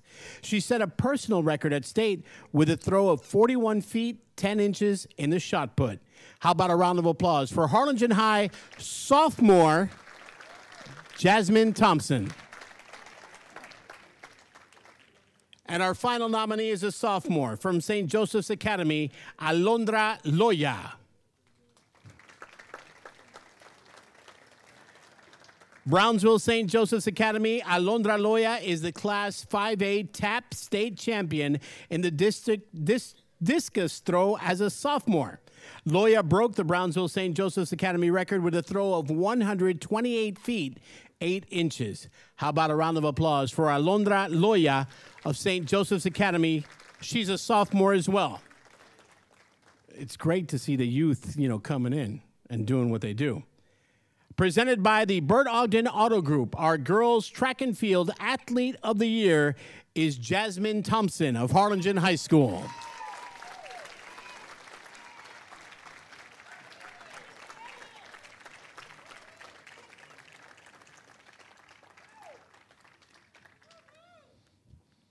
Let's move to the diamond, shall we?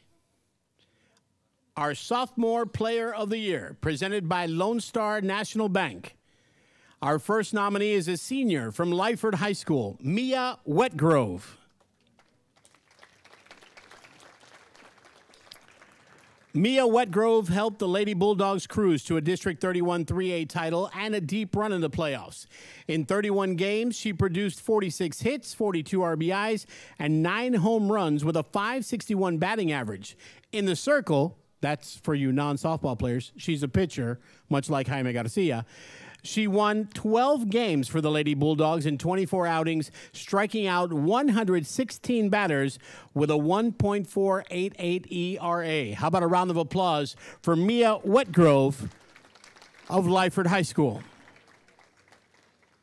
Our second nominee is Weslaco East Junior, Jay-Z Piper Casares. I'm going to call you Piper from now on out, so we're good like that. Piper served as a two-way threat for the Wildcats, making plays on offense and defense. When she was at the plate, she went 35 of 84 in 28 games played, recording a .417 batting average. She recorded a team-high 6 home runs, while also ranking second on the team in RBIs with 28.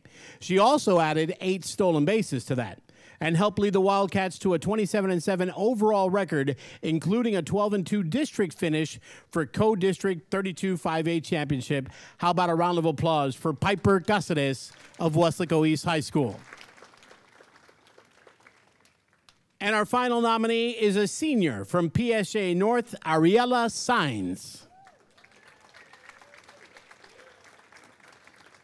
Ariella Sines helped lead PSJ North to a perfect 16-0 record during district play, capturing the District 31 6A title. She went 37 of 88 in the plate in 32 games, tallying a .420 batting average and 3 home runs. Served as the Raiders' ace in the circle, she recorded a 15-1 record. She pitched 124.1 innings, racking up 155 strikeouts, and she finished the year with a 0.338 ERA. How about a round of applause for Ariella Sines of PSJ North High School? Ariella has also made me feel very old because I went to high school with both of her parents, so to see her as a senior is quite a feat. Congratulations, Ariella.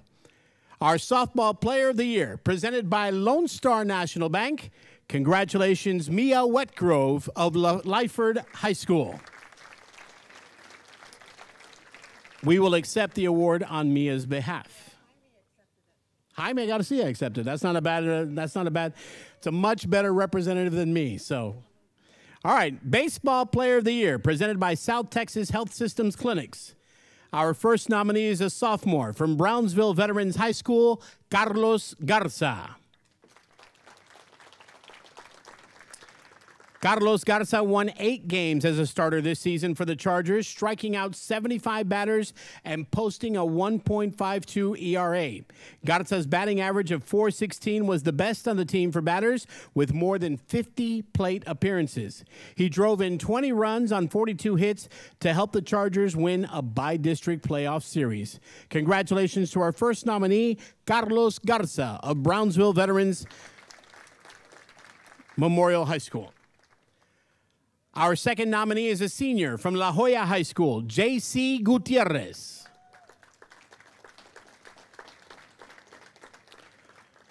La Joya High School senior left-handed pitcher J.C. Gutierrez led the Rio Grande Valley in strikeouts for the second consecutive season. A Texas Tech signee, he went 5-1 overall and recorded a 1.70 ERA with 150 strikeouts through round 3 of the playoffs. His 150 strikeouts ranked number 1 in the state. He pitched 78.1 innings and allowed just 45 hits. At the plate, Gutierrez had a .301 batting average with 25 hits, 18 RBIs, and 17 runs scored. He helped lead the Coyotes to the regional quarterfinal round of the playoffs for the second year in a row. Senior from La Joya High School, J.C. Gutierrez. And our final nominee is a senior from Sherryland Pioneer, Juan Rivera.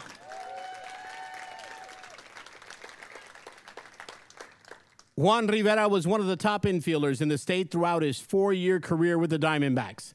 As a senior, he led the Pioneers with a .480 batting average, 47 hits, 21 RBIs, and 2 home runs. He ranks number 1 in the state with 54 runs scored and number 5 with 39 stolen bases. A UTRGV baseball signee, Rivera helped the Diamondbacks post a 31-6 record overall while going 13-1 in district to share the 31-5A championship. Congratulations, Juan Rivera of Sherryland Pioneer. Our Baseball Player of the Year, presented by South Texas Health Systems, and the award to be presented by Jaime Garcia. Congratulations, J.C. Gutierrez of La Joya High School.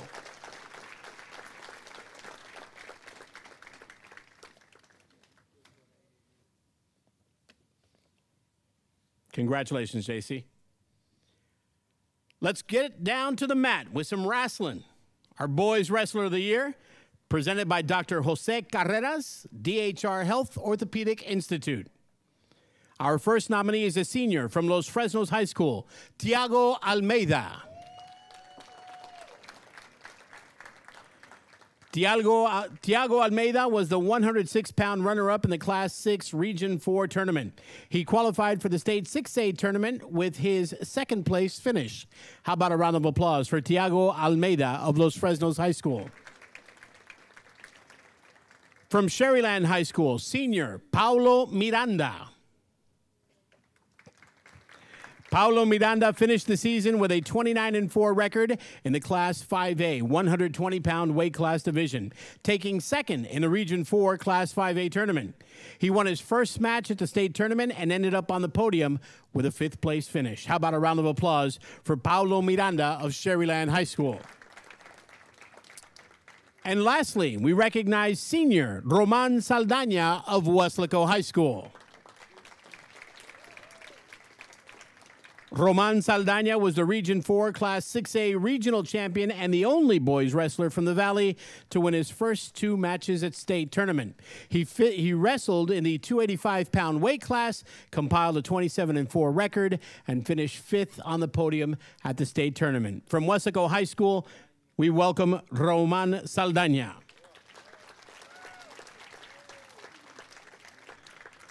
And the Boys Wrestler of the Year, presented by Dr. Jose Carreras of DHR Health Orthopedic Institute. Congratulations to Roman Saldaña of Weslaco High School.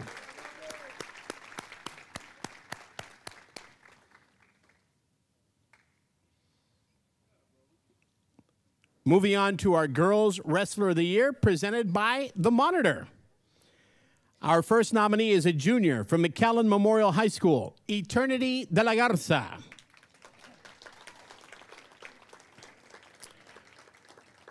Eternity de la Garza completed a 31-2 season, winning district and region titles on the way to the Class 5A 165-pound weight class. She took 2nd place in the Class 5A state tournament. Our first nominee, Eternity de la Garza from McAllen Memorial High School. Our second nominee from PSA High, senior Jessica Villanueva.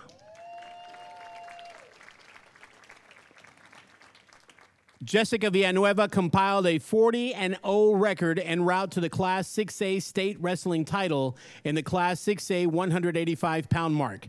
She defeated Shanita Lawson, who was 50-0 going into the state championship match. How about a round of applause for Jessica Villanueva of PSA High School? And our final nominee for Girls Wrestler of the Year is Serenity de la Garza from McAllen Memorial High School. And Serenity is a junior. Serenity de la Garza went into the season ranked as the #1 wrestler in Texas at 145 pounds and wrestled like it all season long. She went 31-0 en route to the Class 5A state title. She pinned her opponent in all 31 matches, at least 25 of them in under 2 minutes. So Serenity is the Mike Tyson of high school wrestling, apparently. Congratulations to our Girls Wrestler of the Year, presented by The Monitor. Uh-oh. Bust out the mat because we apparently have a tie. So we will grapple for championship rights. Our winners are Serenity de la Garza from McAllen Memorial High School and Jessica Villanueva of PSA Early College High School.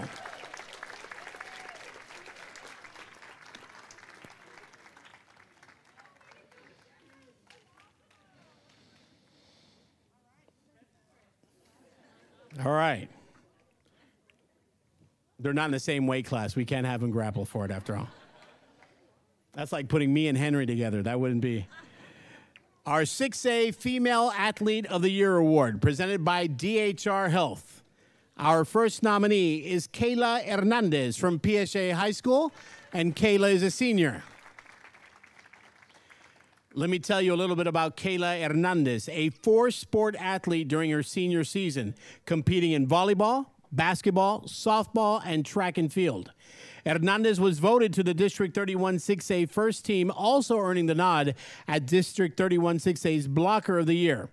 In basketball, Hernandez averaged 20.2 points, 12.9 rebounds, 3.5 steals, and 1.4 blocks per game, earning her District 31 6A MVP, District 31 6A All-Defense, and the Monitor's 2022 All-Area Girls Basketball Player of the Year.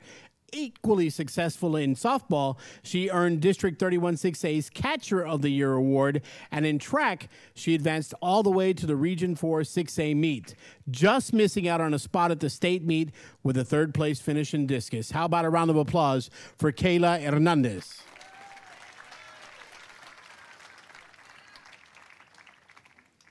Our second nominee is a senior from Brownsville Hanna High School, Aliyah Castillo. All right. Aliyah Castillo also participated in 4 sports at Hanna.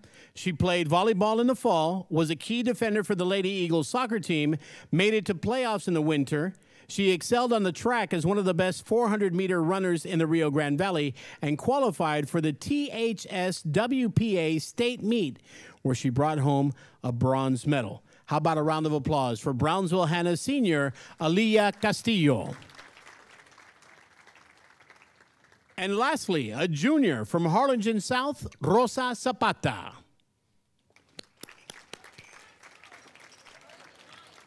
Harlingen High. Oh, that's almost an insult right there, so she's from Harlingen. We'll leave it at that. Rosa Zapata was pivotal in the success of 2 District 36A championship-winning teams. She played guard for the Lady Cardinals basketball team that won an area championship and played as a forward for the soccer team, helping the Lady Cardinals to a district title and by-district playoff win. From Harlingen High, junior Rosa Zapata.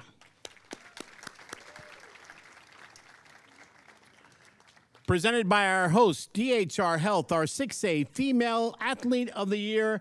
Congratulations to Kayla Hernandez of PSJA Early College High School.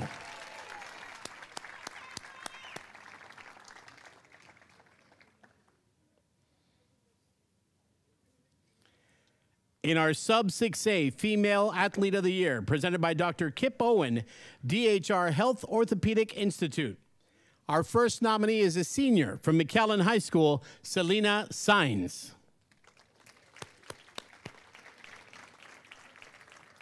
Selena Sainz was a 3-sport athlete this year, competing in volleyball, basketball, and track and field. The District 31 5A outstanding hitter, Sainz eclipsed the 1,000 kill mark with a career best 400, doubled her career total defensively with 432 digs, third for digs in the season at Mac High, giving her 842. She also delivered a career-best 44 aces. She ranked first on the girls' basketball team in points, rebound, and steals per game. Sainz averaged 11.4 points, 11.2 rebounds, 1.5 assists, and 2.1 steals per game through 37 games played. She was named the District 31 5A Defensive MVP for her efforts and ended her year by competing in the track and field. She finished 3rd in the shot put and 4th at discus during the District 31 5A meet to advance to the area meet. At Area 31-32 5A, she added a 2nd place finish in shot put to advance to the Region 4 5A meet, recording a personal best mark of 35 feet 5 1/4 inches with a throw of 34.05. How about a round of applause for Selena Sainz of McAllen High School? Amongst all those athletic attributes, she also served as her class president. So congratulations, Selena. Oh, salutatorian. Well, you know, I'll trade salutatorian for class president. We'll be okay. Next up, from San Isidro, senior Mia Alvarado. Mia Alvarado is the complete athletic package. In volleyball, she led her team with 431 kills and surpassed the 1,000 kills mark to go along with 103 aces her final season. She was named to the Texas Girls Coaches Association All-State team, only All-State player in the Valley, and was a 2-time district MVP, carrying her team to the regional semifinals. In basketball, she finished her career with 1,228 points as a senior, averaged 13.7 points and 3.1 steals per game. She was a District 32A first-teamer, first-team All-Valley by the RGV-BCA. In track and field, she won the district title in the long jump, triple jump, 100-meter hurdles, and 300-meter hurdles. At regionals, she took 2nd in the long and triple jumps and 100 hurdles, as well as 300 hurdles, and advanced to state in the 100-meter hurdles. From San Isidro, senior Mia Alvarado. And our final nominee for Sub-6A Female Athlete of the Year, a junior from La Feria, Kaya Dickerson. Kaya Dickerson, there we go. She participated in 3 sports this year as a Lionette. She was a key player on the volleyball and basketball teams that qualified for the playoffs. La Feria took down Cal Allen in the Class 4A by-district round of the playoffs. Dickerson qualified for the Class 4A Region 4 track and field meet in 4 different events. How about a round of applause for junior Kaya Dickerson of La Feria High School. Our Sub-6A Female Athlete of the Year, presented by Dr. Kip Owen, DHR Health Orthopedic Institute. Congratulations to Mia Alvarado from San Isidro.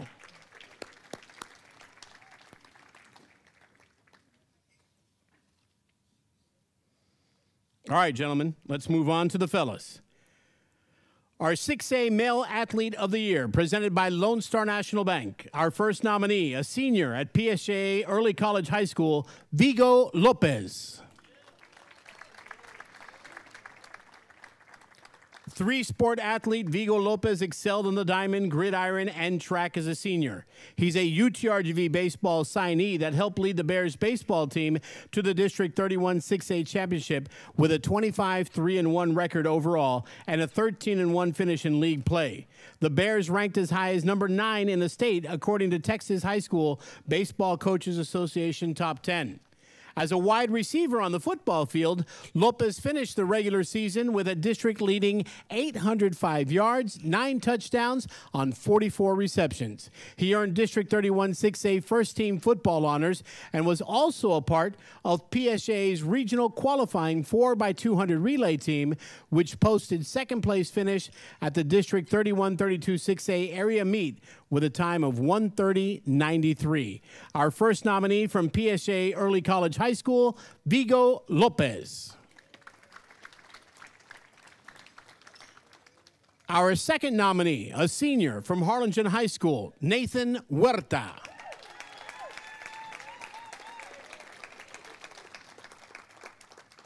Huerta was easily the most disruptive defensive player in the Rio Grande Valley this season. The District 32 6A co-MVP helped lead the Cardinals to a by-district playoff victory. Huerta qualified for the Class 6A Region 4 track and field meet in both the shot put and discus. He set a school record in the discus with a throw of 174 feet, 3 inches, and finished on the podium throughout the season in both throws. How about a round of applause for Nathan Huerta from Harlingen High School. Our final nominee from Los Fresnos, senior Gregory Jones. The District 32 6A Defensive Player of the Year helped lead the Los Fresnos Falcons to a by-district playoff victory over Mission High School, holding the Eagles to just 14 points. The linebacker also played baseball, and the Falcons baseball team finished their 32 6A championship season undefeated. How about a round of applause for senior from Los Fresnos, Gregory Jones. Our 6A Male Athlete of the Year, brought to you by Lone Star National Bank, is Vigo Lopez of PSA Early College High School.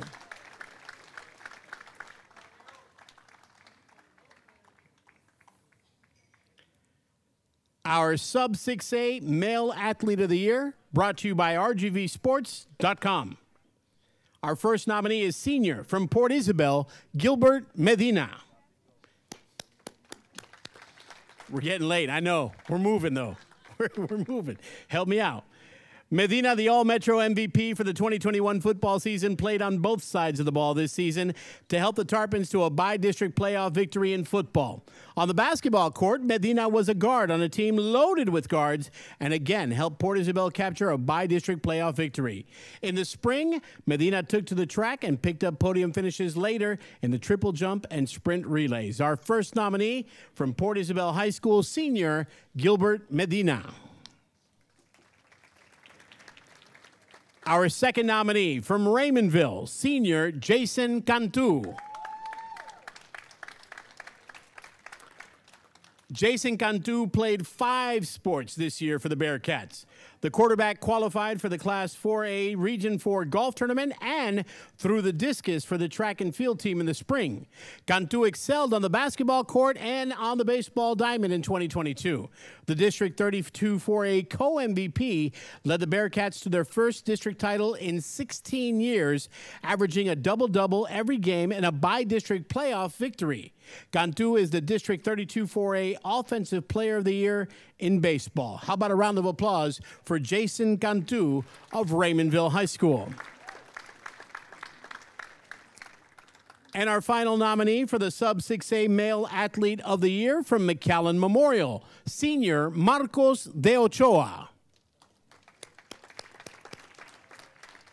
McAllen Memorial's Marcos de Ochoa was a standout defensive lineman powerlifter and thrower in both the discus and shot put during his senior year. De Ochoa helped the Mustangs raise the District 16-5A D1 trophy while anchoring the defensive line. He posted 56 total tackles, 37 solo stops, and 12 tackles for a loss. He also recorded 2 sacks, 13 quarterback hurries, and 1 forced fumble. He was named to the District 16-5A D1 first team.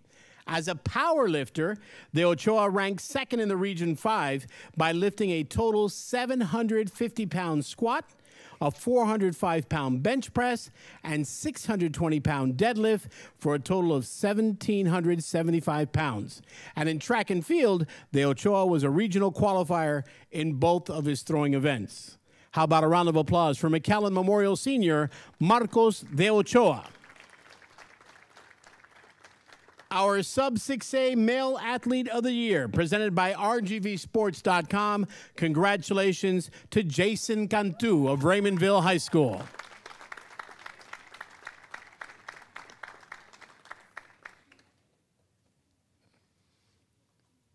While Jason comes up to receive his award, we'll move on to our 6A Girls Team of the Year, presented by the Brownsville Herald.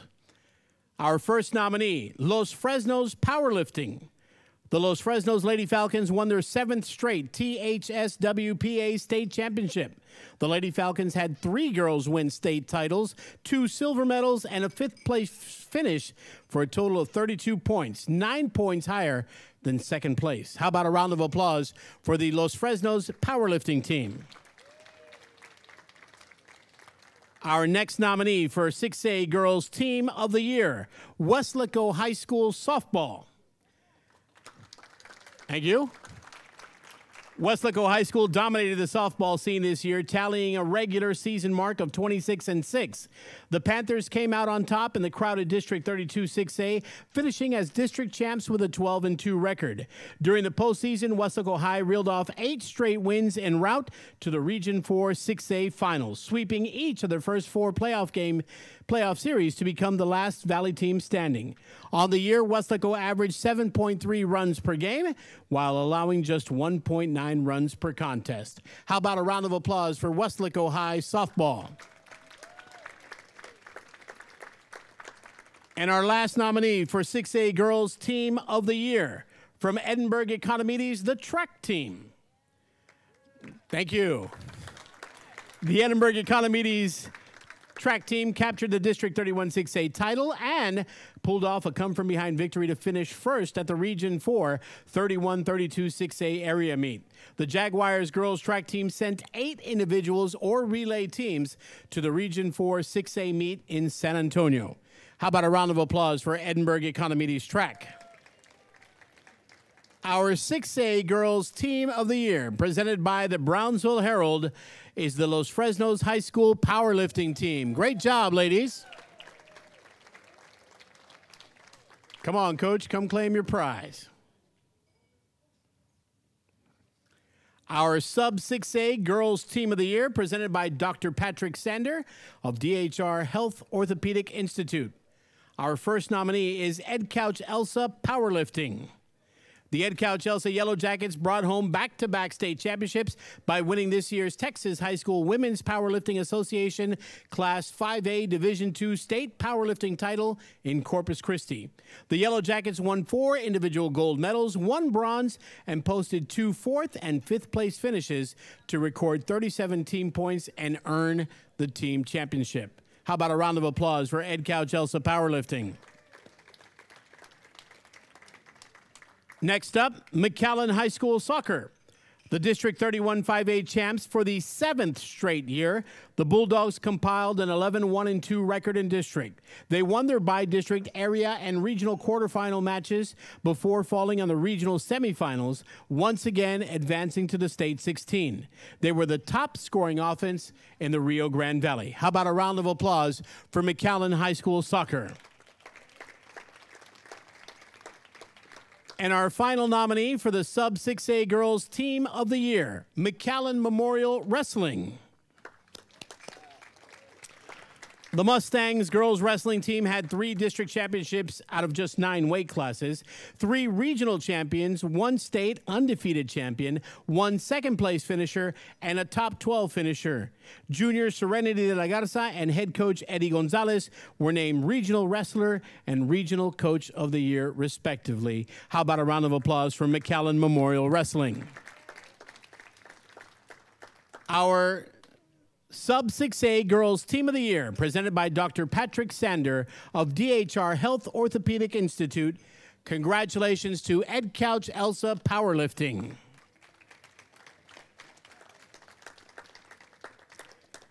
Let's move on to the 6A Boys Team of the Year, presented by the City of Edinburgh. Our first nominee, Brownsville Hannah Soccer. The Hannah Eagles finished the season as the District 32 6A champions in a competitive district that was decided on final match day. The Eagles have had multiple athletes signed to play collegiate soccer. How about a round of applause for Brownsville Hannah Soccer? Our second nominee, Edinburgh Vela Football.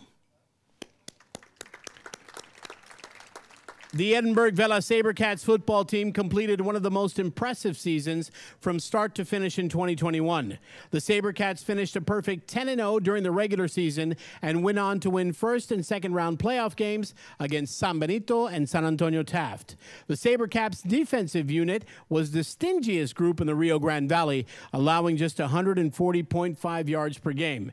Vela's offense averaged a district-leading 395 yards per game. The Sabercats finished the 2021 campaign with a 12-1 overall record. How about a round of applause for Edinburgh Vela Football? And our final nominee for 6A Boys Team of the Year, Harlingen High School Track and Field. The Harlingen High School Cardinals took home the Class 6A District 31-32 Area Championship with a total of 172 points and finished on the podium in the majority of the events at the area track meet. How about a round of applause for Harlingen High Track and Field? Our 6A Boys Team of the Year, presented by the City of Edinburgh, Edinburgh Vela Football. Congratulations to the Sabercats. Coach, you got to come up and accept the award.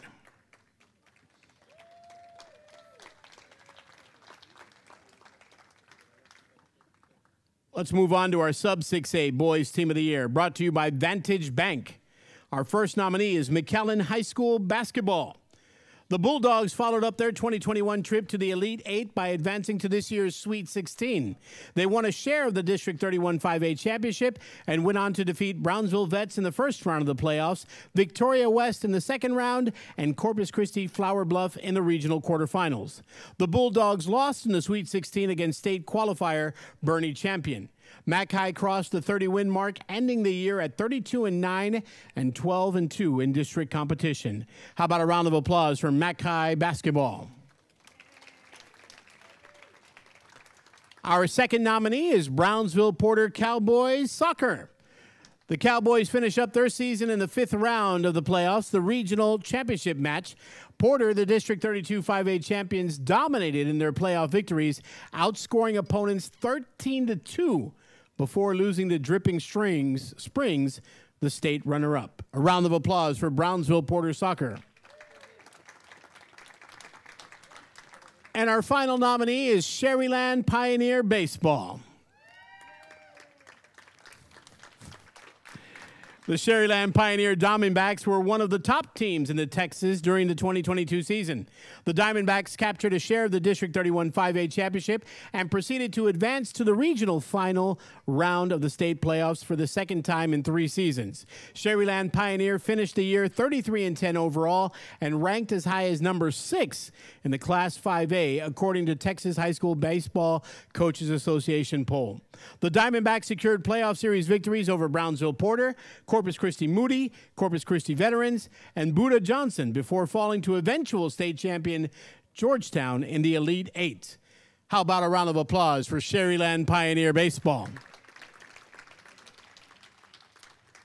The Sub 6A Boys Team of the Year, presented by Vantage Bank. Congratulations to Brownsville Porter Early College High School Soccer. We will accept this award on behalf of the Cowboys. All right, our Boys Coach of the Year, presented by RGVSports.com. Our first nominee from McAllen High School, Ryan Flores. Mac High basketball coach Ryan Flores coached the Bulldogs to a 32-9 record overall and a 12-2 mark in district play. The Bulldogs repeated as the District 31 5A champions by winning a share of the title, then followed it up with another deep postseason run. Flores led Mac High into the Sweet 16, the 4th round, farther than any other Valley team, and picked up playoff state wins over Victoria West and Corpus Christi Flower Bluff before falling to state qualifier Bernie champion. How about a round of applause for Ryan Flores?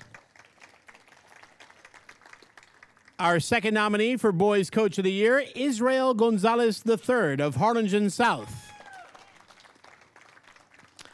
The Harlingen Southhawks finished the 2021 regular season undefeated and District 32 6A champions.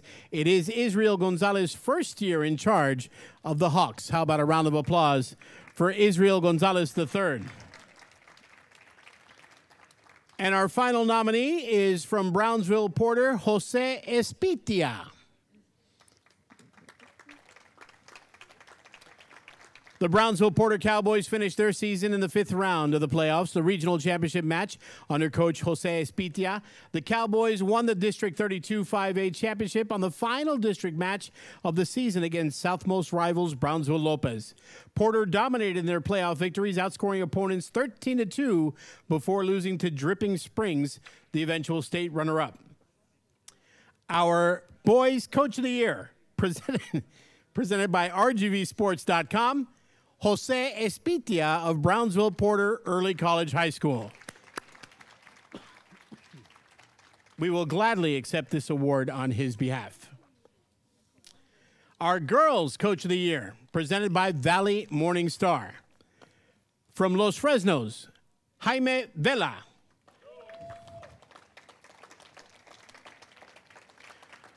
The Los Fresnos Lady Falcons again claimed a Texas high school THS WPA State Championship, their 7th straight title under the direction of Coach Jaime Vela. The Lady Falcons had 3 girls win state titles and many others placed as Vela continues to prove himself as one of the best powerlifting coaches in the state. How about a round of applause for Jaime Vela of Los Fresnos?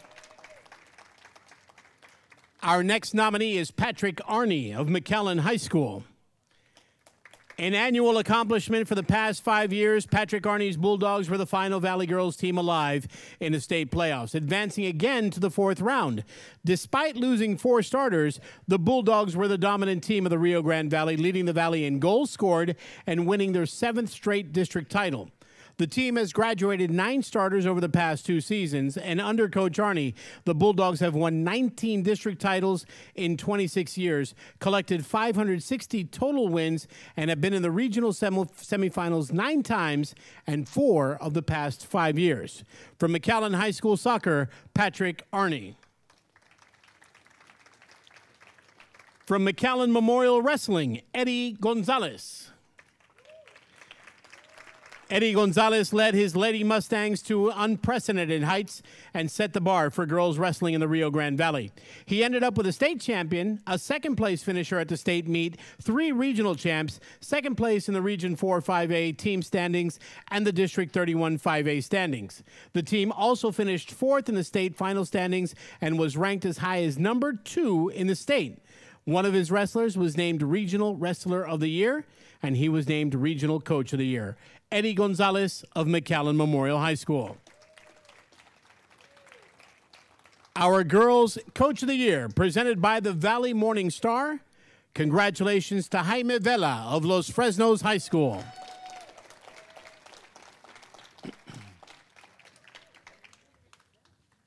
All right, we're almost there. We're almost there. Our 6A Program of the Year, brought to you by Lone Star National Bank. Our first nominee is Harlingen High School. There you go. The Cardinals took home 32 6A title in volleyball and a co-district title in girls basketball. The girls cross country and track and field teams performed well throughout the season, bringing home big awards in individual sports as multiple athletes qualified for state meets in swimming and track.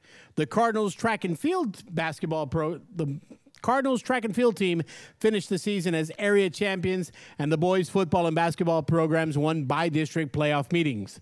The girls soccer won a by-district playoff victory, and girls basketball team won the area championship. Congratulations to Harlingen High on your nomination. Our second nominee, also from Harlingen, Harlingen South. The Hawks brought home district titles in football, tennis, girls track and field, girls cross country, and boys golf. South had multiple athletes perform at regional meets in individual sports, including 2 state champion powerlifters. In postseason play, the tennis team, softball team, and boys basketball team picked up by-district victories. How about a round of applause for Harlingen South? And our final nominee for 6A Program of the Year, Edinburgh Vela. The SaberCats girls basketball team dominated on the hardwood, losing just 3 times all season. They compiled a 16-0 record during league play en route to the 31-6A title. They finished with a 34-3 overall record. In track, the SaberCat boys team captured another district team title for the school, coming in first with 114 points scored. The girls track team finished the District 31-6A runner-up, and the SaberCat football team completed a second consecutive unbeaten run through District 31-6A at 8-0 and finished the season 12-1. The SaberCats competed in the regional quarterfinals against Austin Vandergrift, and the Edinburgh Vela boys basketball team won the District 31-6A championship with a 15-1 record in league play and 30-8 mark overall, advancing to the area round of the state playoffs. On the baseball diamond, the SaberCats finished second in District 31-6A and advanced to the regional quarterfinals. How about a round of applause for our nominee, Edinburgh Vela? The 6A Program of the Year, presented by Lone Star National Bank. Congratulations to Harlingen South High School. Great job, Coach.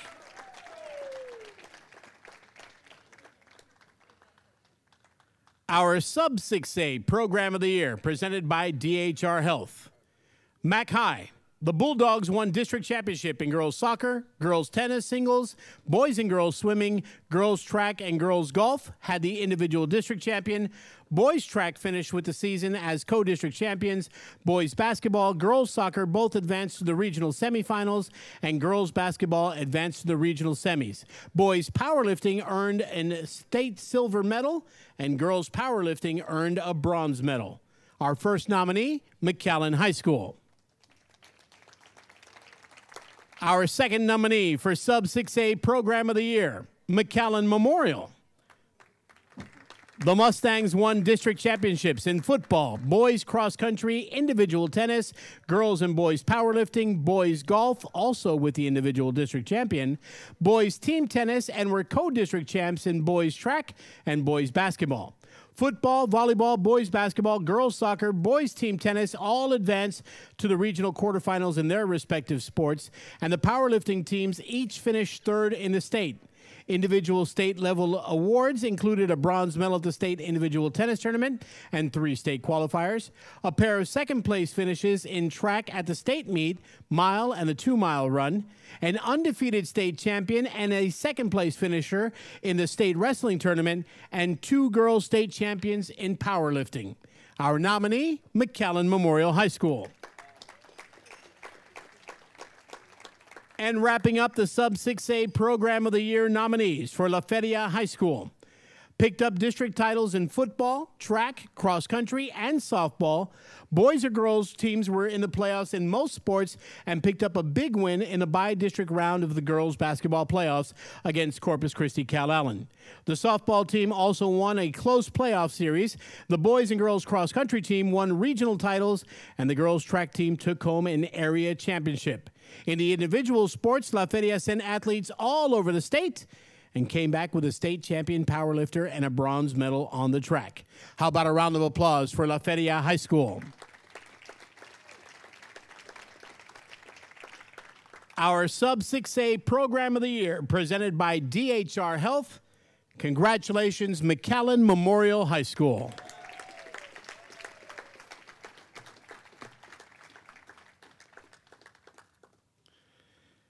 All right, Jaime Garcia, come on up to the stage, sir. It's our final special presentation. Congratulations, you've made it this far. Good to see you again. All right, ladies and gentlemen, we are down to our final award of the evening, the highly prestigious Tom Landry Award of Excellence. Jaime, AIM Media Texas is very proud to have received permission from the Landry family to present the Tom Landry Award of Excellence to a student athlete who represents the value for which Coach Landry is still known and admired for today. The recipient of this highly prestigious award has been chosen based on academic excellence, sports accomplishments, character, and community service. Our finalists for the 2022 Tom Landry Award of Excellence Award: Piper Cáceres, Weslaco East High School. As a young child, Jay-Z Piper Cáceres learned a valuable lifelong lesson from her father. He would say, "Pipe, you don't have to be the best right now. You just have to do your best. If you do that, the rest will take care of it." At first, she thought it was just about sports. Later, learned it meant much more. Jay-Z's academic performance, leadership skills, and compassion for others shine throughout her community. On top of the academics, she was a stellar member of the varsity softball, volleyball, and track teams. She's a 2-time Weslaco East High School Female Athlete of the Year, the 32-5A softball co-MVP, a 2-time 32-5A All-Academic Team, and Weslaco East softball MVP. Jay-Z served as head cheerleader, rah-rah camp facilitator, Special Olympics volunteer, participated in Yaqui Animal Rescue and Car Wash for cancer benefits, and helped organize the J Tejeda Toy Drive for underprivileged families. She's also a member of the National Honor Society and Campus Sheepdogs, where she was the regional champion and state qualifier for the Texas Public Safety Association's Firefighter Agility course. Jay-Z plans to play Division I softball at the University of Incarnate Word in San Antonio. She hopes to eventually return to Weslaco after graduation to open a softball training facility to give back to everyone that did their best to help her along the way. How about a round of applause for Jay-Z Piper Cáceres? Jay-Z, come up on stage, would you? Join us up here. Our second nominee from Brownsville Pace Early College High School, Christian Guajardo.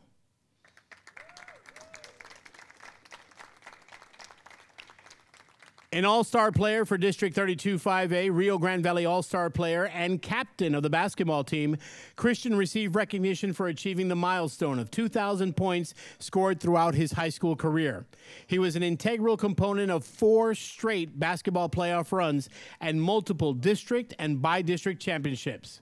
He's the 2022 class valedictorian, earned his Associate of General Studies at Texas Southmost College, and earned his KUK-SUL Cooksul 1 black belt and Eagle Scout rank, the highest achievement attainable in the Boy Scouts of America. Despite his many academic accomplishments and leadership roles, it is his service project to earn his Eagle Scout badge that impressed me the most, said Anthony Weigel, AP European history teacher. Christian's Eagle Scout project entailed collecting donations for slightly worn luggage for the children at Sunny Glen Children's Home in San Benito. While the donated suitcase met a practical need for the children, they previously had to carry their personal items in plastic bags. The suitcases also serve as a symbolic role in their lives, a symbol of order and stability. He was a vice president of Skills USA and a member of the Technical Student Association's National Honor Society and the Science National Honor Society. He led a team of 3 and designed goggles that could stimulate the sundown effect for people who work the graveyard shift and have a difficulty of falling asleep.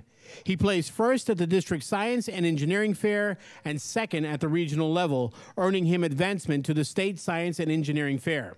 Christian accumulated over 500 hours of community service, and it has become a lifelong passion. How about a round of applause for Christian Guajardo of Brownsville Pace Early College High School. And our final nominee is Henry Sander of Weslaco High School.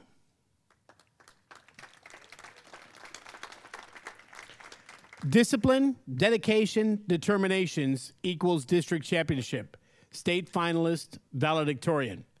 These are the qualities and results that have made Henry Sander a champion in school, in the water, and in life, according to Roy Stroman, Weslaco High athletic coordinator and head football coach. Henry broke several swimming records at Weslaco and holds several all-time records as well. He was Weslaco High School swimming team captain, UIL qualifier in the 200-yard freestyle, UIL regional qualifier in the 100-yard breaststroke, 200 medley relay, 200 free relay, and a regional finalist. He's the class 2022 valedictorian with a 111.61 GPA and was chosen for the academic all-state elite team in swimming. He's a National Honor Society and National Hispanic Scholar, founder of the Weslaco High Chess Club, investment club member, and a Texas Boys State delegate participating in the 75-miler award club, where he completed 75 miles canoeing through the boundary waters of northern Minnesota. Henry also earned the prestigious Eagle Scout Award with over 27 merit badges and the Order of Arrows Award honors. Henry has spent countless hours volunteering with the Weslaco Elks Lodge, Estero Llano Grande State Park, St. Pius Catholic Church, Kids Against Hunger, Weslaco Little League, and the Weslaco Parks and Recreation. He also participated in the Billion Graves Project, where he spent 3 weekends cleaning and beautifying the gravestones and cemeteries in Mercedes. How about a round of applause for Henry Sander? Piper, thank you for being our lone representative in the Tom Landry Award of Excellence up on stage with us. We appreciate you.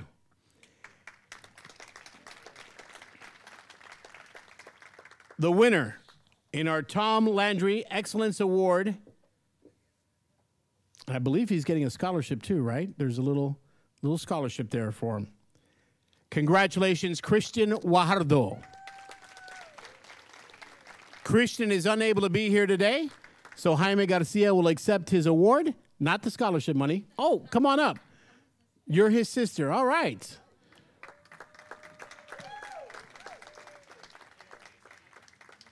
Alexis Guajardo is her name. So, Alexis, thank you for being here. We appreciate that. What an outstanding night of athletes, teams, programs, and coaches, each and every one of them. What a great evening. How about a round of applause for our award winners and everyone in attendance for tonight's program. Now, before we go, you know I got to sell a newspaper or two. Christian's not here because he's at the competition. Oh, Christian's not here because he's at the competition. Thank you, sir. Appreciate that. Thank you, Jaime. If you haven't gotten a picture with Jaime yet, you may want to go up to him now before he leaves. Before we go, our Tom Landry Award of Excellence Vantage Bank sponsors. So thanks to our friends at Vantage Bank. Yes, give them a round of applause. All right. Before we go, we encourage you to pick up the July 8th edition of the local daily newspaper, which will include a special section commemorating the All Valley Sports Award winners. You can also watch tonight's event again at rgvsports.com or your local newspaper website. In closing, we want to thank you, all of our sponsors, and we look forward to seeing you all next June for the 2023 All Valley Sports Award Banquet. On behalf of our friends at AIM Media and all of our sponsors, and many special thanks to Jaime Garcia, thank you for being here. Have a great night, and we'll see you soon.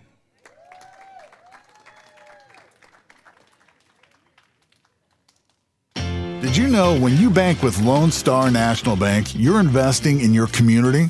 By creating jobs that stimulate our local economy, creating success that we share with our community. In fact, Lone Star National Bank donates more money and more volunteers to more causes than all other area banks combined. We do what the little banks can't, and the big banks won't. Lone Star National Bank, the Valley's Bank. When you bank with Lone Star National Bank, you're actually investing in your community. You see, our customers have made us one of the largest community banks in Texas, which means we don't ship your money to New York. Instead, we invest in our community. We invest in your future and in thousands of small businesses. Together, We do what the little banks can't and the big banks won't. Lone Star National Bank, the Valley's Bank.